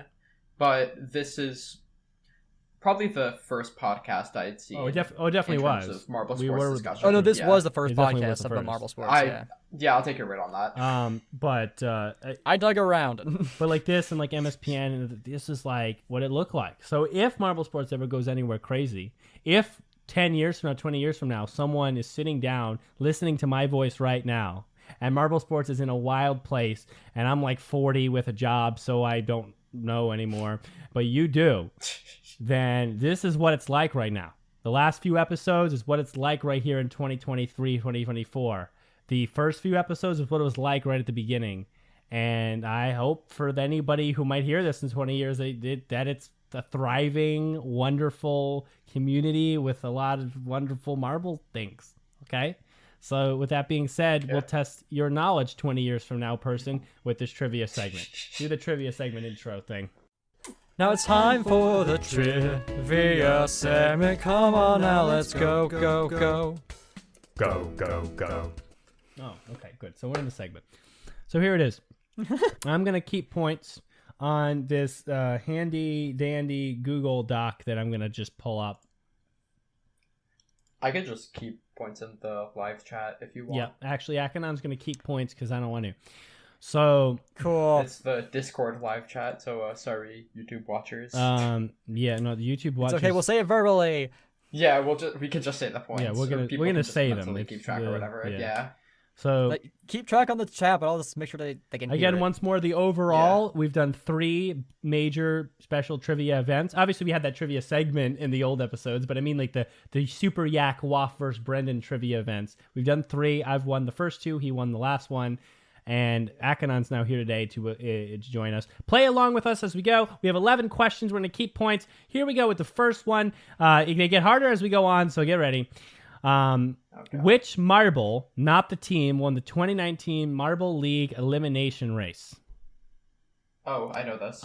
So the way we're going to go about this is, how do we usually do we usually say it out loud or send the answer to Super Yak? Normally we send it to Super Yak, but like, let's just do the honor system about this. No, but like, say when you have an answer. Okay. Like, say when you have an answer, and then you'll say, and then once we're all ready, we'll say our answers out loud. Okay, no, here's what we're going to do. We're going to, we have that, that chat we have? Okay, we're all going to type our answer, and then when I count back from 3, we'll all click enter. So we all have to click it immediately. What chat? Oh, like live chat? No, in the, we can do it in the live chat too, actually.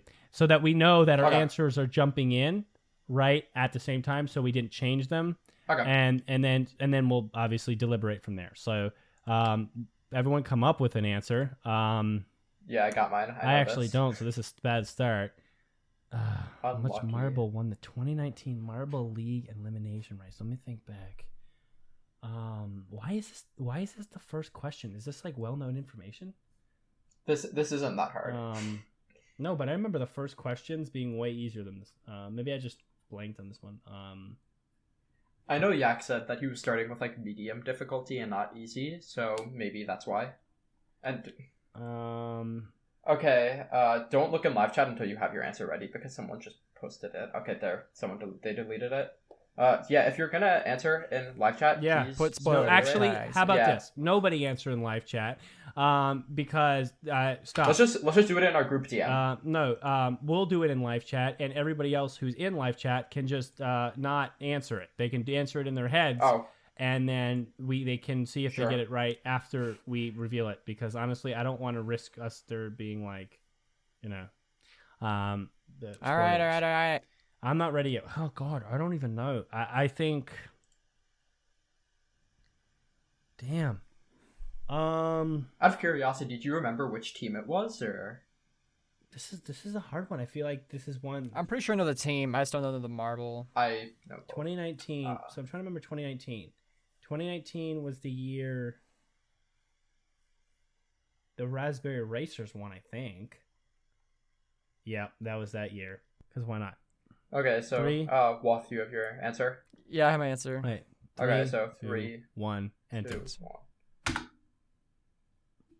Okay, well, the answer is Rezi. So good job, Akanon. Let's go. I didn't know. I just didn't know. All right. So Akanon gets a point. Akanon's going to beat us.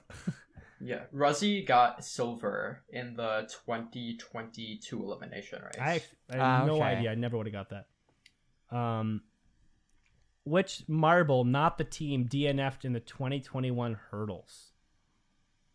2021 That's so random. hurdles? What? Which marble? DNF. Not the. Oh yeah, no, I got no clue about this, man. Okay, so I have a 2021. team in my head. I don't have. Who won? So the Savage Speeders won again in 2021. Pretty sure that was a repeat season because last year was not them. No. Okay, Cat's Eyes won this year, and then who won last? Pinkies won last year, and then Mellow Yellow won 2021, didn't they? Speeders won 2020. All right, Super Yak's actually given hints here.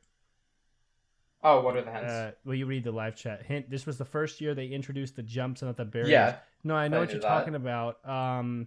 This is I have a This is the guess, mellow yellow but I year. have no clue if it's going to be right. This is the weird mellow yellow winning year. I remember I loved the hurdles event, but like remember the marble that I'm just this is gonna be a guess, but I have this weird name. I got mine. Ready? 3, 2, 1. 2, 1. Okay, well, Chalk, Ocean, and Iceberg are 3 very different answers. Well, Ocean wasn't even in this league. Iceberg, so... holy Was it crap! not? It is Iceberg. What? Oh my god, I'm so smart! How did you get that? I actually would never have gotten that. I never. I was like, I remember it being a gliding glacier, and Iceberg, the vibes were just right. I just never would have Oh gotten my that. I just don't word. even know how you remember that. Sorry, I'm too busy exposing Dion. All right. Well, so that's 2 points for Akanon. Name the only individual marble to get 16th place in 2 solo events in the same season. Oh my god. Oh, Oh, what? come Oh, on, that's I'm not such a gonna get any of goofy... these. Yeah, See, no, that's These are the kind of questions where I fall short. Like when it quite talk individual marbles, I don't know where like the stats guru holocron horcrux exists where all these things are. I just don't know. I don't know how people know these. Like you have to study. I don't know how to study these. I'm better with teams. So this is tough. Let's see. Individual marble to get 16. Yes? I mean, because like I have a guess too. It's not right. Yeah, I'm pretty sure I'm wrong. yeah, Super Yak. but We it would be like a funny hint if I- involving which year. Oh, that would be convenient. 2020. 2020. Oh, what? Okay, my guess would have been wrong. I was just gonna guess a ball of chaos from 2022. That no, I wouldn't have guessed that. 2020 was. Who even got last in 2020? Isn't that an Oceanics year? Isn't that the no? Nope, Oceanics got like 11th. Or, yeah, around there. I feel like it's this team. Anyway, 3, 2, 1. Okay. Oh, that actually could be right. That was a Hornets year. Damn it! And the Hornets sucked ass. Oh, you're so right. Yeah. It's Wasp. So close. That was very close. Oh, Wait. okay. So it was Wasp. Wait, it's... Dude, damn it. No, but see, that was smart. I thought the Hornets were 2021. Nope. Damn it. I'm getting Oh, that would have been so good. Okay. 3 hard. So now they're just getting harder. So there you go, Waff. It's now Yep. 2-0. Name the individual CC. Oh yeah, let me like update the score real quick. Oh, this is a good one. This is a good one. Name the individual CCE member or members who fell off the track in the 2023 team pursuit. Oh, Don't forget there no. were 2 runs with a fallen member. I think I know one of them. All right, so for this one, we'll do a point for each one you get. And you can only guess 2. Akanon? Are you there? Give me a second. I'm braining. So for this one, we're doing Yeah, I heard. a 1 point for each one you get right. You can only guess 2 total. Yeah. I'm actually pretty sure I know one of them. I think I might know both. I'm going with these 2. I'm just going off my memory. Okay, so Waff, you ready? I'm almost Yeah, ready. ready. Wait. Okay, 3. Oh, okay. I'm changing last second. I go. 3, 2. 3, 2. I heard go. Okay. Bro, Cyanide wasn't even in it, were they? I think it was 4 marbles. There was- It was only 4. I'm pretty sure. I literally Yes, I changed. I wasn't literally in it. changed it from Red Eye. I thought Blue Eye. I think me and I Waff thought are right. Blue Eye was definitely 1. No, I don't think they Green- were. Well, he said both must be named to receive a point, but you guys will get 2 points each. Green Eye and Yellow Eye. I'm an idiot. Let's go. Yeah. I actually got Yeah, one. I'm gonna kind of decide how the points go out before we do it, so it's fair, so we know. Surely not artificial point inflation because I'm winning. No, it's fine. 4-2 is fine. How many teams have over 1,000 career ML points? Don't worry about 2016 conversions; it wouldn't affect the number. Oh, what? That's an annoying Okay, Super question. Yak. Do you list the teams? No, I think you just... Is this a number? Oh, it's just so a how, number. It's how many? So it's How number, many yeah. teams? How many have over 1,000? 1,000 career ML points. Dude, That what? it can't be a lot. That cannot be a lot, considering that Rapidly has 223 career points and he's the top. Wait, 1 second. Let me do quick mental math. Wait, how would any of them? Can Oh, I team- like bust out a calculator No, for you this? cannot. Zero. Can I? Okay, I I'm just gonna don't know why type here. not. 1 second. Zero, but team events too. Team events. Oh, I'm not doing math on this. I am. How are you doing math? You'd have to literally remember all the points. Yeah, I remember points totals for some teams. Where are you getting this information? My brain. Just study the wiki? No, I just remember what lots of final. Like I can probably say the amount of points that most final. Oh, podiums that's had. true. That's true. That would help. That would help.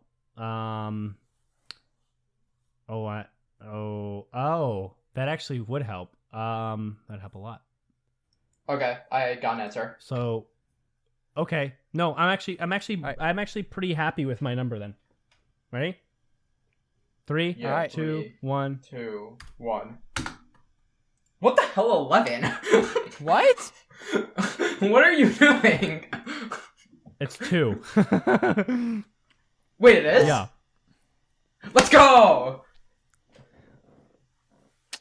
We're getting killed. man. It kind of shows that we have different skills. I want the Marvel Sports connoisseur role after You don't this. get it. I hate Because it you here. think an MVM. Oh. Because you think an... This is the most asinine reasoning ever. No, it's true. It's stupid. I gave you amazing arguments, and you have not yet refuted them. Bro, what's... You really want to restart this? You want to be here you until actually 10 p.m.? didn't successfully refute any of my arguments against MVM. Do you want to be here for the next 2 hours? Please, Okay. come on. I gotta get ready for All right, work in fine, the all right. morning. With 57 There's only with 2 still watching. 57 points, who is currently the all-time points leader in funnels? Great question. All-time points leader in funnels. That is a really good question. I need to think about this. I have 2 answers in my head right now. I don't know. These are just... Nope. I'm These down questions to are just really one. hard I have- because like I have my I don't answer. study the stats like this, not like I used to back in the back when I the podcast was weekly. I actually knew some numbers. I don't know numbers anymore. I think that's valid. I'm not making an excuse. I'm just pointing out truth. So you got to give it to Akanon. Okay, 3, 2, 1. Sterling. The Shining Swarm have the Sterling has- most points. Sterling has 2 golds in It's funnels. Kinowin. I actually get a point. What? Point. What? Wait, I where? get a point. Where is... See, Wait. experience pays. Give me a point, damn it, Akanon. Bro, I'm beating you by 4. Yeah, I know, but that I didn't Wait, do any math to get that. Sterling is 3 points Wait. behind. Oh, that's messed up. That's messed up. This is literally my brain. I'm like, oh, How many medals does Kinowin have in My brain was just funnels? like- I thought it was... I know 2020. Do they have any other medals? it's actually Kinowin. That's so Oh. freaking funny. My brain was just like, who do I remember actually always doing good at this event? Oh, yeah. I remember Kinowin was always talked about. I remember the Orangers always did well there. And I was like, yeah, that sounds about right. Oh, yeah. Oh, Isn't that okay. So great? Sterling is 3rd, but Sterling has the best points per event. So you know what? I have Cope. Wait, what has Kinowin done in? They have. I know they have this. No, they have. I'm moving. They have. I'm not even listening to this anymore. I'm moving on to the next question. I'm mute Okay. your screen. 2 extreme questions, and this next one's a paragraph. So get ready. 2021 was Oh, God. 2021 was the first year which mandated each member participate in at least one individual event per year. Good rule. Name 5 marbles who had never completed in any individual event prior to 2021, including Showdown and Qualifier. Do you want me to kill myself instead? Yeah, no, my that's a messed up gosh. question. The following teams are off limits for not being around: Blackjacks, Gliding Glaciers, Rockets, Purple Rockets, Solar Flares, T-Plasma, Turtle Sliders, and Wolfpack. Also, for the purpose of the question, consider duo events as team events, meaning Cloudy and Minty Mint are incorrect guesses. Tide, Boltu, and Gallum, the unnamed Quicksilver's Reserve, are also not allowed to be guessed. Wait, so what is he saying? You're saying, oh, in individual events, So duo events don't count as individual events. Okay. So how many answers are we putting down for You're this? putting down 5, and we're gonna do 1 point. 5? What? 1 point for answer is Yeah. such question inflation. How is it question inflation? How hard is this question? Come on. Okay, that's fair. All right. If he said name just one, this would still not even be a medium question. I feel like the hardest part is just remembering what the teams even were, and also like I'm trying to remember what the actual marble was like. Ugh. I have to remember the names of any reserves besides the obvious ones. Exactly. You have to remember reserves. That's the problem. And like I know some of them, but And there's some that I remember are ones that I remember competing. I'm ready. So is the question just clarification question. Does this include 2021 Showdown? I don't think this includes Showdown. Oh, it might. You said including Showdown. No, but like that was for that was about previous events. Is this also okay? Not including Showdown. God. So I just need to know Well, reserves. Oh God, kill me. Like, I'm just thinking about this a lot. I just can't. I'm just trying to remember reserves because some of the teams that I'm thinking about with reserves, I'm like those teams definitely threw one in there. Yeah, but I don't remember what the reserves are named. That's the hard part. I don't even care about winning. I want to get out of here. All right, let's do it. Ready? 3, Okay. 2, 1, 2, go. 1. Fudge, Bramble, Montoya, Rojo, Cinco, and Lime. Oh, Okay, Momo. It's Lime, not Sublime. Momo is not a reserve. I don't think Lime is the reserve. I think Lime is a normal member. That might have been. Momo isn't a reserve. Yellow's not a reserve. Waspy wasn't in that league. Was the question about reserves only? Yak said that all of the answers were reserves. Oh, Okay, so the answers are Fudge, Montoya, Bounce, Gnome, Rojo, Sinker, Glimmer, and Snowblast. I got none of that. Wait, I got 3. 1. There you go. You got 3. I got Fudge, Bramble, and Montoya. Or no, and Rojo Cinco. Was Montoya an answer? Fudge, Montoya, Bounce, was the answer, Gnome, yes. Rojo, Cinco, Glimmer, and Snowblast. I thought it was Snowstorm. Not Okay, so Snowblast. Bramble wasn't. Wait, I thought it didn't include Showdown. Gnome is Cobalts didn't make the league. He said include Showdown. So you got. Maybe I'm stupid. Whatever. So +3 for me, +0. You got for Marble Fudge Guy. and Montoya. I got and Fudge, Rojo Rojo Cinco. Cinco, and yeah. Yeah, So I mean, you're beyond me at this point. The people who are able to know that, they're memorizing. Okay. I just edited the old one. Waff got 1, I got 3, and you have none. Yep. All right. So Oceanics. How did you put down Mimo? I don't know. I didn't know. Because again, I didn't think it was reserves. I thought The Oceanic. No, I'm asking Marble Guy. Like, dude, Mimo literally came don't in know. before reserves were a thing. I Like, just have no idea. I just had no idea. The Oceanics are tied for longest silver medal drought. Between 48 events between 2017 and 2020 event. Wait, is this like the next Oceanics question? are tied for the longest silver medal drought with 48 events between 2017 Event 1 Funnels and 2020 Event 10 5-meter sprint. Name the other team who still has 48 event silver medal drought. Hint, the streak started in 2018 and is still active. Silver medal drought. Come on. Who the hell even gets silver medals? Wait, actually, I might have an answer. I feel like this one's much easier than the other one. Oh God, who would have that? If it's Mellow Yellow, I will end the show right now. It's not Mellow Yellow because Mellow Yellow didn't get any silvers in 2018. Yeah. I have 2 answers. All right, I'm going with this. All right, 3, 2, 1, go. I'm gonna roll with what the No, live it chat can't. said It because can't be that honestly sounds right. Thunderbolts. I literally remember them getting silver medals. Yeah, but it's a It's drought, Mini so, like, they could've Maniacs. done one. Oh, what? Oh, hockey! Damn it. Okay. Anyway, all right. Last 3. And the difficulty's increased. 3 questions assigned to make Akanon mad. No any opinions stated do not necessarily reflect my views. Which team took last place in the 2018 bobsled? Objectively, the worst event ever. Repeat Which that? team took last Average. place in the 2018 bobsled? Which team took last place? In the 2018. That is a great question. I have Honestly. no clue what the answer is. I got an answer. It's not right though. All right, ready? 3, 2, 1, go. Limers.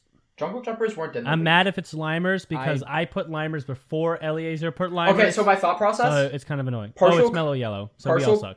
Oh, okay. I was thinking. I know Momo stopped in the green bobsled, and I know lots of people say there were different advantages to different bobsleds. So if Momo stopped in that one, it's probably a green team, and the Limers sucked. That was okay thought process, but it was wrong.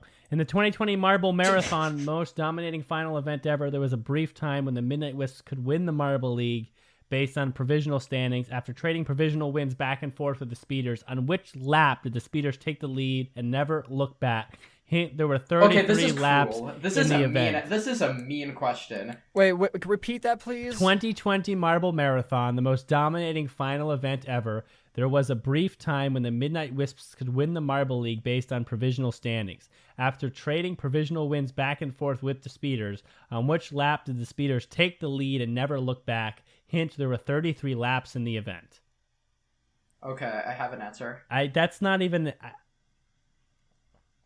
So basically, apparently Super Yak says it was Limers for number 9, so you can give me and you a point for that. Oh, let's go! Oh. That sucks because I actually put it before Eliezer put it, so I actually didn't like. I did not think of it before either. As I said, I didn't want Okay. to say figured it. Limers. My thought process was so smart, dude. I'm Right. okay. I have an answer. I'm stuck between this lap and the lap right before it. I don't even know. after, Like whatever. I have too much going on my head to. I know the ever time frame. remember I know around this far back. Yeah, I know around when in the race this happened. I have my answer. I'm gonna go with this. Let's see. 3, 2, 1, in. Okay, well. Oh no, both of you were definitely wrong. Like, just so you know. It's 11. So are you. Yeah, I knew it was around a third into the race. I didn't know when a third into the race it was. We all know Akanon loves Black Hole Funnel, so please share with us the individual members who took last place. No, I'm not telling you the team they are on. Are you crazy? I actually liked the Showdown version of Black Hole Funnel, but no, I It's no 2020 Black Hole Funnel, so please share with us the individual members Black Hole who Funnel. took last place. The What? individual member who Oh. lost? Yeah, I have no idea. Wait, I might know this. I might know the team. I don't to even be know more how specific. many it would be. Two members, right? It was a duo event. I can't. Yeah, it was Oh, two it per was team. two It was per two per team. team. Oh my god. I got it. I got an answer. 3, 2, 1, and go. Oh, we both went. They weren't Chocolatiers weren't in 2020. Me and Waff went the same How am I way. supposed to That remember? Loki, how? Because I know You're there were wrong, lots of kid. trade-offs Minty first. Grizel and Minty Mint. Oh, I actually should have. I should have. Okay, noticed so that's the end of the Team Maniacs. That's a questions. skill I issue. never want to do that again because that was way too hard. Okay, I smoked That all was of you. well, yeah. Like I had no idea. This was high level. Okay, so final score 9 Akanon, 3 Waff, and 2 Marble Guy. Yeah, that was wild. That was the trivia segment. Now let's head back to the show. The show. Oh boy. That's like the best I've done on a trivia. That's well. I mean, dude, I don't even know how you even. Like, you have to make space in your head for all that information. I do not. No, I genuinely just remember it. Like, I don't even try to absorb it. I just remember I don't know, it. dude. I haven't watched the 2020 Marble League since 2020, so there's no way I'm gonna remember that. Yeah, same. I like to pretend it doesn't exist, as we are aware. Well, that's that. It's 3 hours. We're 3 hours. That's at the time we're at. This Oh will my be the God, longest that's show so in the bad. history of the show, and You're it welcome. is the last one that we're gonna talk very, very closely about what's going on in the marble community. It's been a great time. It's been a wonderful time here with Waff. Well, that reminiscing will happen again in the bonus episode. And, well, I guess we'll see you then. So, Waff, take us out. It's been a great 2023. We will still be watching Marble League. We will still be in the servers for now. We're still hoping that things turn around per all the Dion situations and all the weird stuff going on and the drama. We have hope that things might turn around and look up and the community might revive into its golden age once again. But until then, all right, until then, take us out. All right. Thank you for sitting through this. Okay, wow. We'll see you in a couple, like 2 or 3 months, something like that. Roll on, Marvel sports fans!